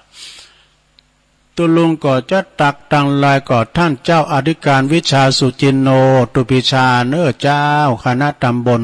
ม่วงน้อยเจ้าวัดป่าตานลูกศิษย์กุลกุฏิของครูบาเจ้าจอนจันทรังสีนะเอิ้นไปตังปครูสุทัศน์กันทวังโดยเนื้อปครูในเปิ้นก่อเกษียณจากครูแล้วขึ้นได้มาเป็นจานนะหมออ่ะเนาะ บั่นแซมไอ้พงแล้วเนี่ยไอ้พงบั่นแซมโดยแม่สุทัศน์ดีมูลฟังอยู่เจ้าอันนี้อยู่แสนพรหมทุ่งปีอันนี้ก็โยมพี่น้อยหรือว่าปียุพินหอมมาละอันนี้เปิ้นอยู่แม่โยกเนอะนะฟังอยู่เจ้าคุณแม่สิรินทิพย์บุญเลิศอันนี้อยู่กทมฟังทางเฟซเจ้าตุลงโอ้ปฏิยินพระกรุงเทพฯนะเนาะอันนี้กันถ้ามีสายยะก็ฟังอยู่คุณแม่แดงอัมพรแม่แดงอัมพรนี่อยู่เต็นดอกไม้เนอะจอมตองแม่ครูทองคำที่วงคำเปิ้นก็ว่าแว่นตามีหลายขอสักอัน มันมีหลายเบอร์ไหมครูกันอย่าว่าหนังสือตัวน้อยก็เอาเบอร์300มาใส่กะ อันนี้เปิ้นอยู่ปุ่นเนอะเสาหินสีโบบานอสมโดยนะแม่ครูทองคำที่วงคำแม่หลวงสายฝนจันทร์คุณนะพี่น้องหลายปิ้งน้องผ่าขาวเนอะนี่ก็จิตอาสาไปกวาดวัดนะโอ้ไปกายไปหลายเดือหันเปิ้นกวาดวัดกูเจ้ากูแรงศรัทธาเปิ้นประจวยล่มด้วยช่วยกันเข้าถึงชุมชนเข้าถึงวัดถึงว่าปะครูชัยทองขันเขานี่นะแม่เดือนเพ็ญทิมวางฟังอยู่เจ้าจากน้องหานำบ่อโลงเด้อโอ้พี่ไอ้ไตรโหบรรจงกันทวงนะอันนี้ตัวแทนพี่น้องนำดิบเนอฟังอยู่เนอตัวลงนะฟังถึงวันถ้าตัวลุงออกรายการก็ฟังนี่แม่หลวงสุมาลังกาพิน แม่หลวงสุมาลังกาพินนี่เปิ้นอยู่ปุ้นบ้านป่าห่าตำบลเมืองจีโอ้ตอนนั้นก็หายไปหลายเนอะพอมาลิเขาแม่ซ้ำลอยเขาก้านาหน่อยนานทหารเก่าเดี๋ยวเนี่ยพวกได้เป็นผู้ชายแล้วนะทุกเว้ยเป็นได้เป็นจานมาแล้วเป็นจานได้กินเลี้ยงได้ก็บอกเนอะพี่อันน้อยนานทหารเก่าไปตังแม่ครูนะลาวันเขาก็ดีเนาะไปตังแม่สมจิตแม่นีเขาฟังอยู่อัน104ดังนี่ได้คุณแม่กันดาศรีเนตรอันนี้อยู่ฟังอยู่ที่ตำบลอยู่ปุ้นหางดงฟังชัดเจนดีนะแล้วก็อันนี้ไม่มีมันลุบอันนี้มันแปลลงเนี่ยมันเป็นตัวอังกฤษการตัวลงแปลก็ไม่ลงก็ฟังผู้เรื่องกะเนาะเป็นตัวอังกฤษคำเจกะคะกางงะสักคำเดี๋ยวก่อนตอนนั้นมาก็มีขอบคุณตังติดเป็นเอาอันนี้ก็มีกลุ่มเทพาลักษ์กลุ่มเทพาลักษ์ก็มีท่านนายกนิกรชัยน้อยนายกสมาคมคนพิการแห่งอำเภอเวียงหนองล่อง อันนี้เป็นเพื่อนพ้องน้องพี่เป็นเจ้าไปเป็นหัวหน้านะกลุ่มเทพาลักษ์เพราะว่าจะเป็นหนองล่องหนึ่งแล้วก็ข้าเจ้าดงแล้วก็เป็นนานจันหรือว่าน้องเขียด น้องเขียดหนึ่งนะทุ่งโป่งหนึ่งก้าเนี่ยดอยน้อยหนึ่งกว่าตุลุงแล้วก็ตังเก่งบ้านหม้อเนาะ ประดิษฐ์เนอะประดิษฐ์เนี่ยอยู่ตั้งใดโมเนอร์แล้วก็มีคุณแม่จงดีเนาะมีคุณแม่มนฤดีพอเรียกนาลงกิติวงศ์เนอะจากปุ้นไม่อายนะไม่อายปุ้นไม่อายสันตุนมือเนาะสันตุนมือก็ขอบคุณไดเนอร์ที่เปิ้นได้ส่งเฟซส่งไลน์มาเนาะแล้วก็สระญาติโยมในวันพุกนี้ก็จะสรรหาเนาะจะสรรหาวันนี้วันพัด วันพัดแรงก็ท่านพระครูออกอยู่เนอบ่าย3 โมงว่าตุลุงก็ฟังเปิ่นจนจบแล้วก็เมื่อคืนวันพัดนี่ก็ในเมตตาบารมีธรรมพระเดชพระคุณหลวงพ่อพระคุณนิวิตศิลสังวรหลวงพ่อเจ้าคณะอำเภอเวียงป่าเป้าเนาะเปิ่นก็จะเข้ารายการนะสาธานิสัยแพมมาก่อนแล้วเจริญปอนเจริญปอนเจ้าไม่น้อยเจ้ายายน้อยเขาดงป่าไม้เงือบดอยหินทาฝนตกลงมาเฮ็ดถอบออกเจ้าเมียใจไปหาไปเจ้าจักไปลืมเก่าถ้าเฮาไปควายถ้าหากเลิกกินจักเอาไปขายขอหือตัวใจไปหาแล้วเจ้าเอาแต่ในขาวว่าเอาเฮ็ดเท่าวันผูกมัวเจ้าห่อเขาไปตุยเมมันบ่วางจักไปสื่อหวยโงดมีคงรวยมีเล็กเป็นเจ้าเฮาก็ข้านแวะเขาวงเหล่ามีตึงให้เก้าให้โลแวะขาเวลาว่าใดมาโมวันนี้ชัวเจ้าตอนจะปีกบานก็ซื้อเฮ็ดเท่าปีกไรวันเจ้าเนี่ยซื้อไปต้องเอาแก่คัดเนี้ยซื้อเฮ็ดเนี่ยว่าใดจงเจ้าคงจะหลักจำได้กินเฮ็ดเท่าคงบ่ใจเจ้านาเฮ็ดเท่านายคือเจ้าตั้งยองวรรณกรรมนะเจ้ากำว่าฟังอยู่เงือเนาะภาษาไทยแปลว่าฟังอยู่ไหมจำกำว่าเน็ตนะเจ้าภาษาไทยแปลว่ากิ่งนะเจ้าไว้สาเจ้าเน็ตเอ้น่ะบทอินเทอร์เน็ตเฮ้ยมันดีอ่ะบทตัวระวังไอ้โม่งดำจะบุกวัดนะก็คือเฮ็ดถอบเถ่าเจริญปอนมาส่งค่ะตุลุงโอ้แม่คำไม่สูงค่าแม่คำพี่น้องใต้ฟังตุลุงเจ้าวันนี้ฉันตัวอยู่ได้ไหว้พระอยู่กะเจ้าสวดมนต์ด้วยกันอยู่เนาะวันนั้นสวดมนต์ไปฟังธรรมฟังธรรมตัวเนาะฟังธรรมใจยะตังเจ็ดฟังก็หลวงพ่อก็เคยเทศแล้วก็เคยฟังหลวงพ่ออยู่พี่น้องไต้ฝางแม่คำฟังเจ้าแล้วนะแม่ขอบคุณหลายๆเนอะพี่น้องไต้ก็มีนักแม่อ้ามเขากล้าอย่างเนาะกดคำนะนามสกุลกดคำนี่ก่อนหนักเข้ามาแถมศรัทธาญาติโยมทั้งหลายเจริญปอนเจ้าเจ้าตุลุงฟังแต่เจ้าแล้วนะเจ้าแม่ใส่ทองเจ้าตื่นเจ้าทันยะแก้วห้อยกาได้ไว้ซ้ายไปไหนไม่เสียงหน้าตื่นเต้าไปไหนฟังก็ธรรมะเนาะได้กะเจ้าฟังไปเลยฟังก็เติมแท่งไปแทนทุกคนทุกองค์เลยเจ้าสาธุกำลังใจตัวลงเลยเจ้ากับพรรษาเจ้า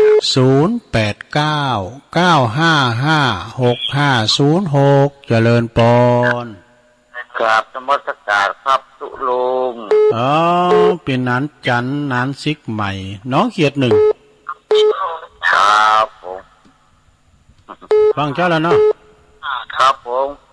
ตัวตุลุงเปิดเพลงมาครับตื่นเจ้าได้กะครับ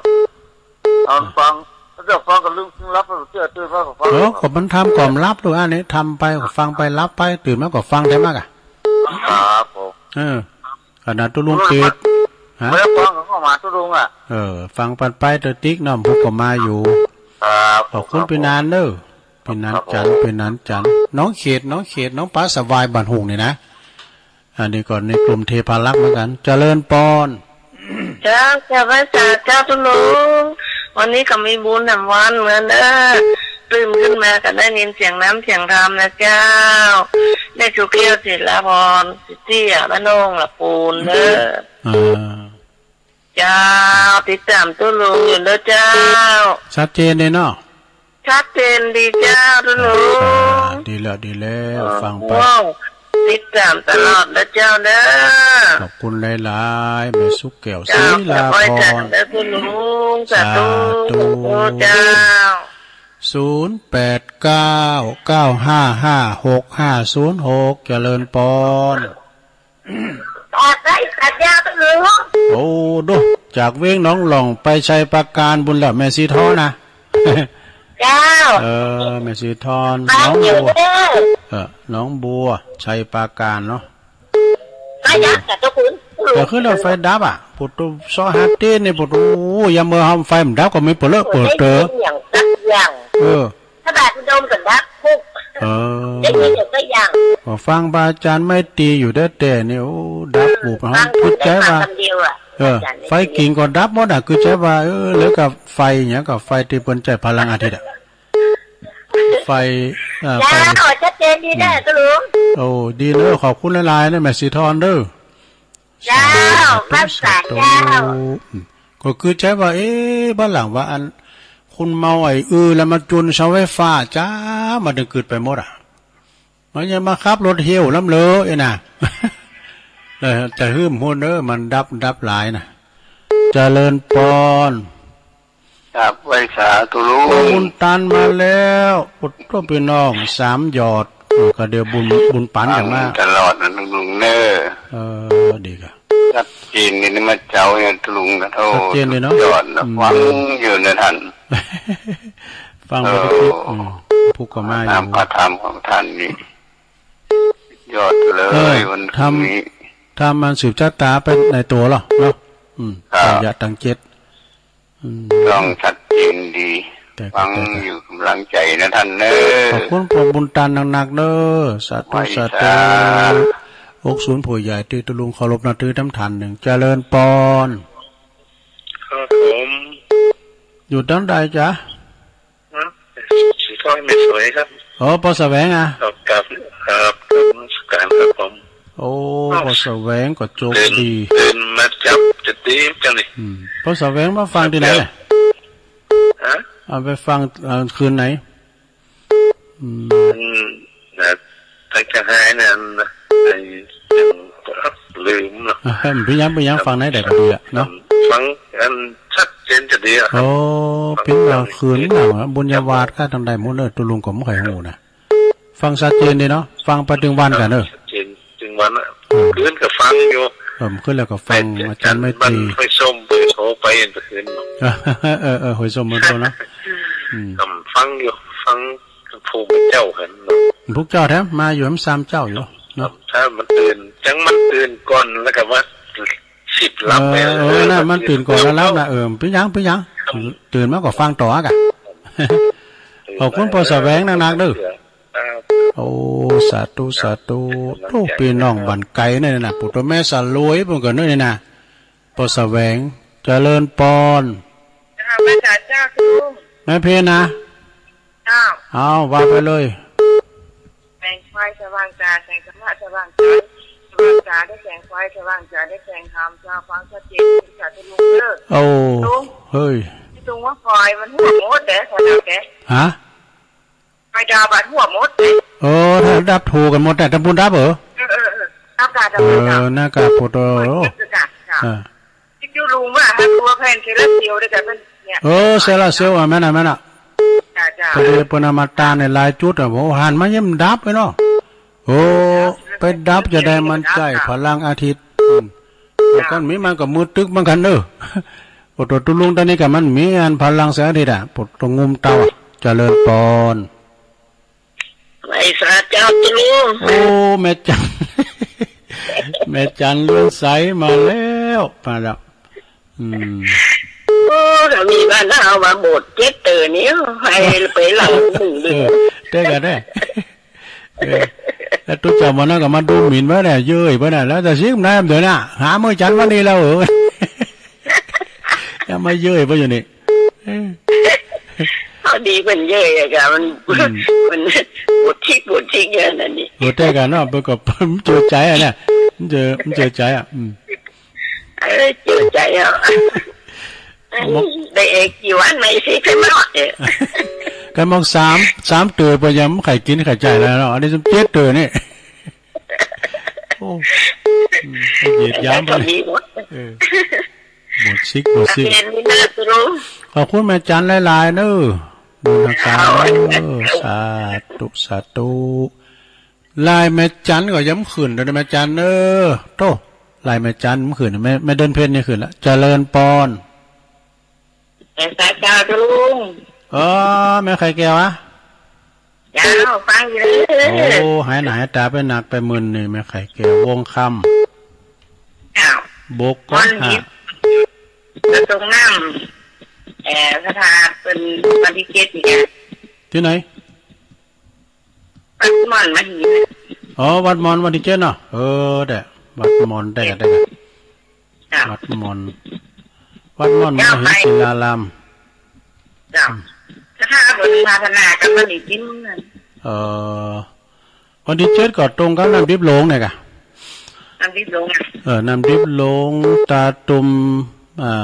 สัพเจ้าสะเลมหวานดอนจืนโนร้ายตีอยู่วัดม่อนมาเห็นศิลารามเนาะของปนนั้นเลยคือเราไฟดับมันถึง10 โมงเด้อตอนนั้นดับดับกันฟิลมาได้จะพุดลงจากฟิลลงมันน่ะเป็นดับโทรไปเนี่ยกับตุ้ลุงก็พอกับว่าหันไฟกิ่งก่อมหันดับหมดอย่าเปิงอุ้มเตานี่อย่าเปิงรับสาเนี่ยโอ้ยข่าวลุงไปนอนได้พอลุกมาตั้งคืนน่ะมันฮ้อนนี่เตี้ยวสอดเตี้ยวสอดเนี่ยอยู่นอกจากว่ะเอาไว้ใจนะจ๊ะขอบคุณเนอสาธุโตเพื่อจะหู้กุนเตนกับมือไฟฟ้าดับเนอสาลมเต่าสหัสเตนเจริญปอนกราบไหว้สาครับจะลุงแล้วปอน้อยบุญปันขายหน้าก็ห้องละสาผมขายด้วยวังหาตัวลุงเลยเด้อขอบคุณกาปอน้อยเอ้ยเนาะไหว้สากับไหว้สาเป็นกำลังใจตัวลุงเสมอขอบคุณหลายๆเด้อปอน้อยเด้อกับไหว้สาครับผมรักษาตาสุขภาพของเด้อก็ดีแล้วขอบคุณหลายๆโทษแต่วันนึงก็สมบูรณ์แข็งแรงเฮ้ยขอบคุณปอน้อยบุญปันเด้อไปทางปอจีตุนนู้นลุงสมจิตเขาเจริญปอนแม่สีจุ้มสีโน่นเขาเจริญปอนพอเล่งลงเขาก็ดีนะเจริญปอนพอเล่งโลดเขาก็ดีอูเลยปอนนานพี่น้องบันไก่ปอนนั้นประเสริฐครับแต่ฝังนี่เลยชัดเจนดีครับโน่วันนี้ครับเมืองนานครับฟังแล้วเขาเข้าใจดีเขาอันเป็นวันน้ำใส่ลังเงี้ยเต้เขานอนดีเสียงน้ำก็สอนแล้วได้กันมันมีสาระประโยชน์ดีปนั้นก็ฟังคืนไหนนะฮะตะปูนนานได้ยินแล้วฟังอันนี่ครับดารุณีวิดีโอนี่ครับสีคำเรดิโอเนาะครับมันใส่ถอดออกมาอันของนั่นดิเจครับได้กับปโต้ผมจะของไก่นะสีคำเรดิโอถามท่านพระครูตอนนี้เพิ่นฟังได้ก่อนท่านอาจารย์ก็ฟังสีคำไม่ได้วันนั้นไปเตียนอำเภอบ่อเกลือครับตั้งแต่3 โมงถึงฟังไปเลยครับขอบคุณหลายๆในบนานเนฟังแล้วหมดวันใจดีนำทำคือถ้าเราขอมาดูลงอยู่ดีมีชุดนะครับเนี่ยมันเป็นยาวจะมีหลบไฟเบียดเป็นครับเป็นหลวงพ่อหลบไซแกปออกไม่ออกต่อไปนะครับสาธุโตปอนั้นเปิ่นติ้มใจได้แต่เปิ่นปานป้อนนี่นะเจริญปอนไปสาเจ้าตุลงจากลำปางเนี่ยเนาะตุลีเนอร์ฟังอยู่เนอแม่น้อยอุตุดีเนาะเจ้าฟังเนี่ยตี 4 ตี 3ก็เจ้าบ้านไร่นาน้อยฟังบุญญาวัดเจ้าฟังบุญญาวัดเจ้าดีกันเจ้าไปสารเนอตุลงเนอบุญญาวัดก็ดีแต่เจาะพอในเมืองบุญนะเนาะอำเภอเมืองเจ้าน้ำบ่อใจเจ้าเนอเจ้าขอบคุณแม่เนอแม่น้อยอุตุดีเนาะเปิ้นอยู่บ้านไร่นาน้อยลำปางปุ่นเนาะฟังจากบุญญาวัดแม่ตาในเป็น3 เดือนที่เดียวที่ครับว่ามันแม่ต้องเข้าใจว่ามันจุนสายกันนะสายมันจุนกันเนาะมันจะว่าตุลุงหับมันจะนะคือมันติดกัน อย่างเนี้ยอย่างแม่อุ้มเนี่ยสายปืนมันก็ตึ๊ดตึ๊ดตึ๊ด ดับนะตัวลุง เพื่อไฟฟ้าดับ ไฟฟ้าดับเลยมันดิ้งหันใช่เนาะงุมเตากันเนอะปุถโธไฟฟ้าดับเหมือนรับตาเนี่ยนั่นแหละจ้ะโซลาร์เซลล์ฝนตกอ่ะฝนตกเจ้าคืนก่อนตกยินดีแม่ตาเลยโอ้ขอบคุณ61แม่ตานายแจ่ห่มลำปางบุกเนี่ยน่ะไม่ใช่ของไก่นะเนาะข้ามดอยคุ้นตาลไปหมดนะ0899555656นะแม่จำปีปุ่นเราฟังเยอะดอยแดนนะตุงปูแดงเนี่ยปอลงก็เจริญปอนไหมโอ้เดี๋ยวกันเนอะแม่เนอะเอาว่าเลยเอาเลยไม่ใส่พินตอนน้อยเราจะให้น้องเหมือนทำได้โซ่เนาะจ้าก็ฟังนะหูจุงพี่น้องข้าจะขันทำน้องเป็นก้อนต่อใหญ่ข้าจะนำกลับไปเมื่อมันใสเป็นคอยกำต่อกำจ้อยเป็นของพื้นบ้านล้านนาสืบต่อกันมาเมื่อดำอ่อนเก้าเงาพี่น้องเป็นเจ้าสืบกันไว้เนิ่นนายอย่าปล่อยเห่อสูญหายเนื้อตายที่ไว้ตัวข้ามอนไทยขอกราบไว้วิงวอนแต่งเป็นกำกรมาสอนมือใจนุ่มหน่อยกำต้อกำจ้อยเป็นของเก่าเขือโบราณเก็บมาก่อนลูกหลานเมื่อเล่นฝุ่นลาบาดใจข้าแกงว่าเคยหันมาหลายรายลูกเขามีใจสมัยหน้าเจ้าบาตังกำคนเฒ่าเจนปู่ย่าตายายแม่ยิงเอวหาปอดใจมีทั่วเมืองทั่วบ้านพระอัญญังมายานสมัยเทคโนโลยีบัดเจือคนดีขอไปก็เจ้าปอดใจกินเหล้าแม่ยิงกินเบียร์แม่ยิงเอาเมียปอดใจบ่หูใจบัดจีสมัยเดี๋ยวนี้เบอร์ไวเว็บ.com อีกนอนภาวนาเขาไปต่อละลุงเนาะโอ้ขอบคุณหลายๆเนอะแม่เนอะเจ้ากลับไปสาเจ้าของคนเนอะลุงเนอะสาธุโธเปิ้นซอเนอะแม่สายพินเนี่ยซอเกี่ยวกับว่าต่างหลายกะไปสาเจ้าเจริญปอนแม่อยู่ไหนแม่อยู่แม่น้อยบ้านตาโถกตำบลตรงผายอำเภอเมืองลำปางตาโถกปุ้ยบ้านตาโถกเมืองลำปางเนาะเจ้าฟังบุญเนี่ยวันนะเจ้าโอ้ชัดเจนเลยนะแม่เนาะเจ้าดีแล้วโทรมาคือกำลังใจกันเด้อแต่ฮู้ว่าเพิ่นฟังอยู่ไว้กันอย่างไม่น้อยอุดดีก็มาแล้วเจ้านี่เป็นน้อยจะโถกนะน้อยตาโถกเมืองอำเภอเมืองลำปางเนาะเจ้าเป็นกำลังใจเด้อสาธุทำงานหนึ่งเนสดาญาติโยมทั้งหลายวันที่22ก่อนที่วัดพระบาทอุดมน้ำบ่อสาวานะเพิ่นก็จะมีงานส่งน้ำพระธาตุแล้วก็มีวัดพระธาตุดอยหล่อด้วยเนอะพระธาตุดอยหล่อต้วยเต่ากันน่ะเดินเก่าแหม8 คำเจริญปอนไม่สาเจ้าตุลุงไม่สาวันรักเจ้าอันนี้พี่น้องใช้ประการเนาะเจ้าแม่สาววันรักโอ้ตุลุงติดหลุด5 เตื้อติดแล้วกันติดแล้วเจ้าฟังตุลุงอยู่นะเจ้าโอ้ขอบคุณหลายๆแม่สีทอนก็มาแล้วเหรอใช้ประการเจ้าได้ยินอยู่เจ้าแล้วมันหลุดไปเจ้า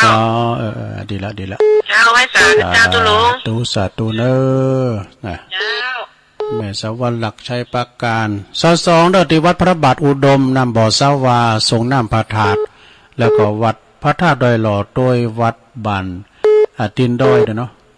วัดพระนอนมอนจ้างเจริญปอน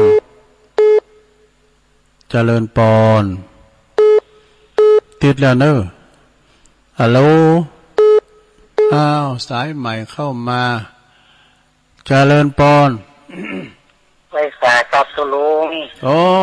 ปนานปั้นมาแล้ว ครับครับ นาน ตั้ง ปั้น แต่เจอมือครับ อินมากแต่ ทั้งฐานนี่มันบอกใครยินดีอะกับตุลุง มันโอ้แล้วกะโดนน้ำเพราะว่า ยินเดินทีร้านงานนะครับ โอ้มันเดือดยันจับใจความได้ก็เป็นดีแล้วกะ มันจะกวนหน่อย มันเป็นหยังเพราะว่าเปิ้นได้ยินก็ดีแล้วเพราะว่าวัดฝ่ายเห็นนี่อาจจะเป็นวันที่15บ่ว่าฟังเพิ่นว่านี่นะครับ โอ้เจ็บหลายอยู่เด้อท่านพระครูวิศวัตร ไรหันอยากกุต๊ก นั่นแหละ ครับกำลังใจเนื้อตุลุง ขอบคุณนะพนานเด้อสาธุปนนั้นปั้นอินมาดเน้อมัคคนายกเป็นประจานด้วยทาดอนชัยเข้ามาใหม่เด้อ0899556506ฟังแม่ใส่พินศอกก็โมนแต่โมนว่ายายพรมาแล้วรถติดเจ้าเลย ติดแล้วไปสามติดแล้วร้องบัวแดงเขาจะเรียนเป็นดีอ่ะสันกำแพงเชียงใหม่ชัดเจนเลยเนาะจะหาชัดเจนอ่ะเดี๋ยวนี้เป็นปวดด้วยอ่ะมันหลามาจราจรทางอากาศเปิดก็เปิดเท่าก็เปิดมันก็ซูนกันผ่องอ่ะชัดเจนจะดีอ่ะมันตอนนั้นแม่ยายพรฟังแดนดินก็ฟังแดนดินถิ่นล้านนากะก่อนพี่ยังก็อย่างพอปนันปั้นมันก็ฟังแดนดินดีแล้วมันฟังได้ก็เป็นจู้ละจับใจความได้นะ16:4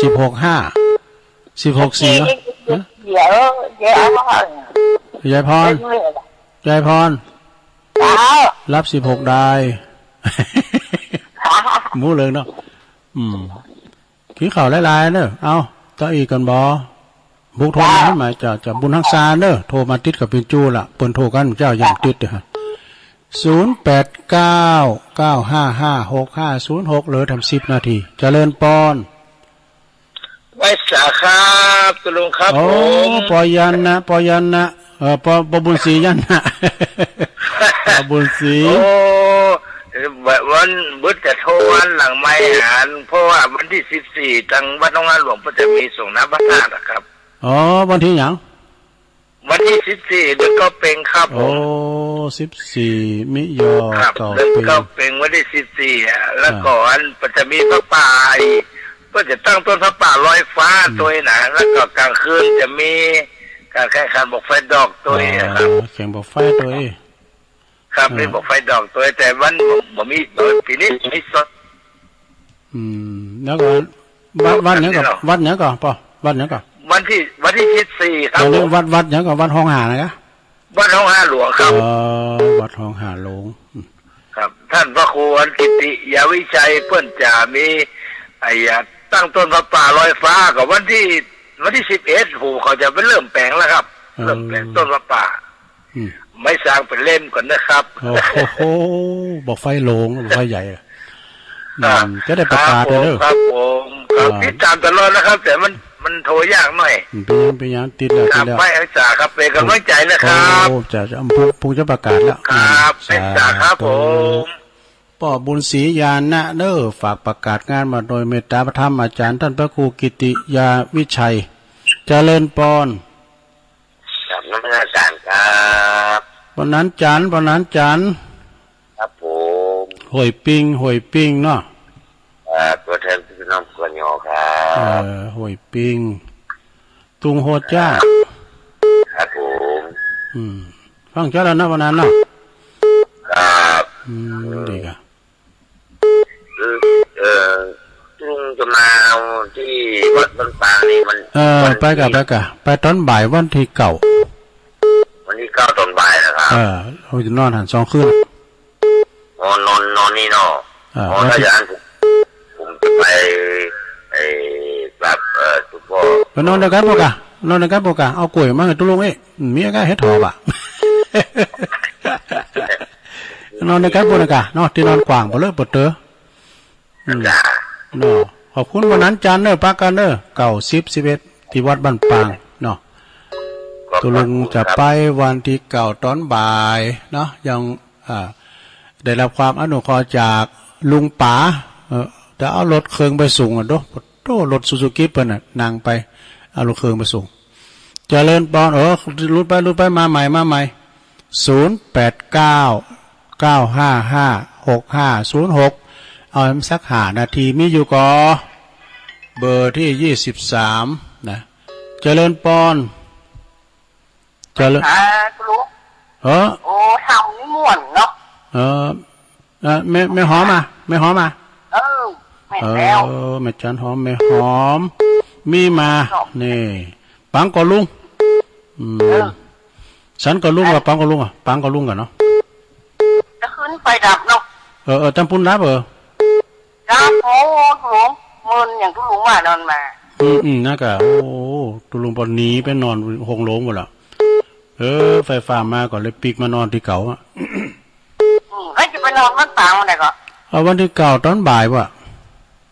กันนะได้เคยตกลงกันไปเนอะป้ากันบวกอ่ะป้ากันบวกบอมตุนกันเอารถตุนไหมกะรถมันงามนี่ลงมาตัวเอาเคยลงเคยตุนไปเอาเคยลงเคยตุนไปเคยลงกับมีเครื่องเสียงอ่ะมีโม่เนี่ยเครื่องเสียงเขาอ่ะลงเข้ามาดีๆอ่ะอันตุนนี่เป็นแพทย์ประจำตำบลกับจ้ะกะเป็นแพทย์จ้ะนี่กับเป็นแพทย์โอ้ดีละเป็นแพทย์ประจำตำบลคุณไม่หอมหลายๆเด้อตาตุ่มปังกอลุงสาตุปังกอลุงตาตุ่มเนี่ยปดโตเป็นหม้อขนาดเพื่อก่อมหรือพาดูไอตุนนะเมื่อคืนท่านหมายเพื่อมาปูจ้าตุลุงไปอยู่เจริญปอนเจ้าบุญตันเดี๋ยวนี้บุญมีทำแล้วเจ้าบุญปันตัวพอบุญมีฟังเจ้าแล้วเนาะบุญมีรัตนคำแปลงลุงไม่แรงหลวงความเจ้าโทรมาพองกาครับเพลงเก่าเพลงเดิมเนาะนะกะเพลงเก่าโมนันนะเพลงเก่านั่นแหละเจ้ากาขนดำนี่เงาเสียงเท่พอบุญมีนี่นะเงาเสียงก็สมยศพัฒนาคนดำหมดทำยิงมากเดนดนตรีมันก็โมนนั่นแหละครับผมมีเวลาวางๆที่อยู่บนห้องสักครั้งนะลุงแดงพุ่นนะลุงแดงงานนี้มากลุงเนาะนะกับงานลืมร้ายเข้ามาแล้วทีนี้นักการจะมีแล้วมันเดือนหน้าแล้วไก่มาก็ฝากประกาศเด้อไก่มานะครับไก่บอกเขาลุงแต่ครับเดี๋ยวขอบคุณปอบุญมีเด้อเดี๋ยวมันจะเป็นลุงเด้อเราไว้ษาเก่าปิ้งนี่ก็วัดห้องหาโลงเด้อนะในเมตตาบารมีธรรมท่านพระครูกิติยานวิชัยเป็นแข่งบอกไฟตัวเนอแล้วก็ตานผ่าป่าตัวพ่อบุญศรียานฝากประกาศมาเจริญปอน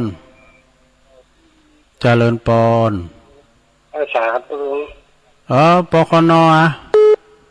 ลุงตักมาเลยฟังตลอดเลยลุงปคนเนาะฮะมันฝังอันปจีอ่ะ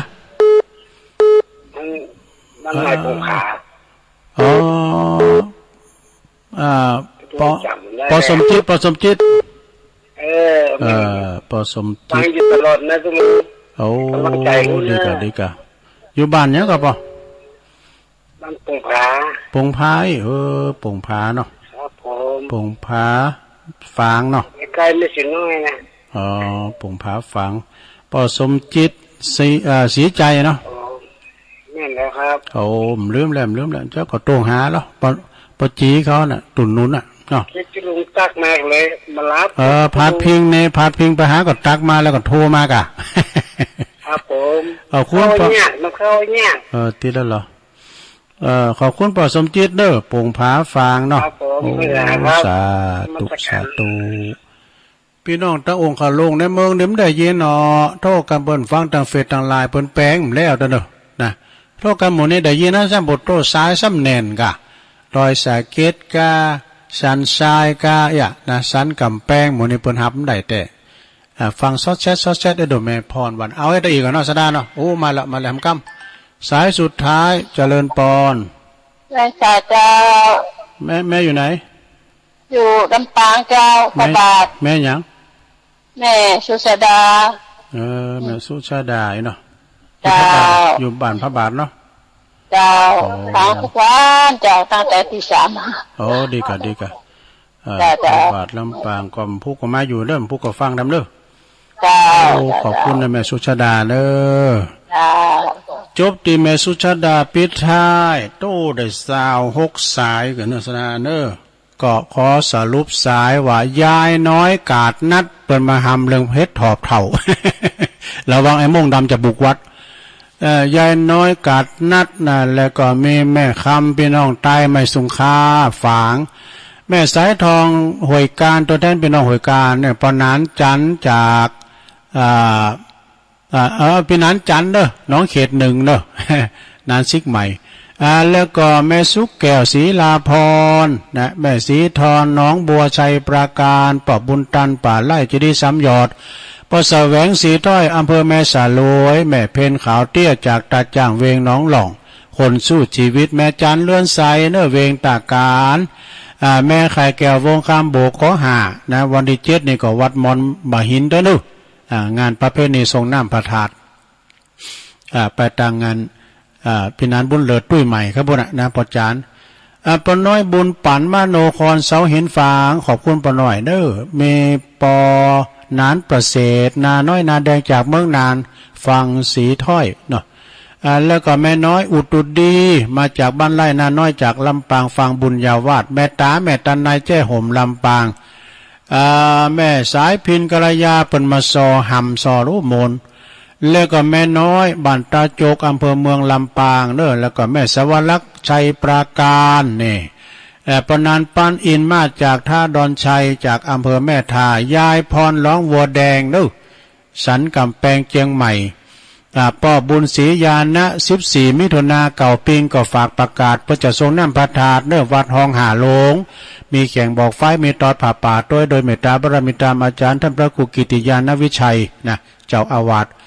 ปนานจันหวยปิงตุงโหจ้างเนี่ยแม่หอมมีมาเนี่ยไปลงพี่น้องจากปางก่อลุงตาตุ่มเนอะไปปักกันปุณณบันปางเนอะแม่ปอมบุญมีเมืองกลางเนอะเงาเสียงของสมยศทัศนพันธ์ปอสมจิตโป่งผาเนอะฝางพาดพิงกันนี้ตุลุงพ่อก็เลยโทรมาหาตุแม่สุชาดานี่จากพระบาทนะบ้านพระบาทลำปางเนอะได้อยู่26 สายพอดีเนาะสดาญาโยมทั้งหลายตุลุงก็ขอนำรายการจากราชธาไปก่อนเนื่องพวกเจ้าปักกันหมายเนี่ยต่อไปก็ไปหมุนคืนบ้านไหนฟังท่านพระครูอภิวัฒนาวิกรมต่อไปตุลุงนำรายการจากราชธาไปก่อนเนอะจัตตารโอธรรมาวัฏฏันติอายุวันโนสุขังปะลัง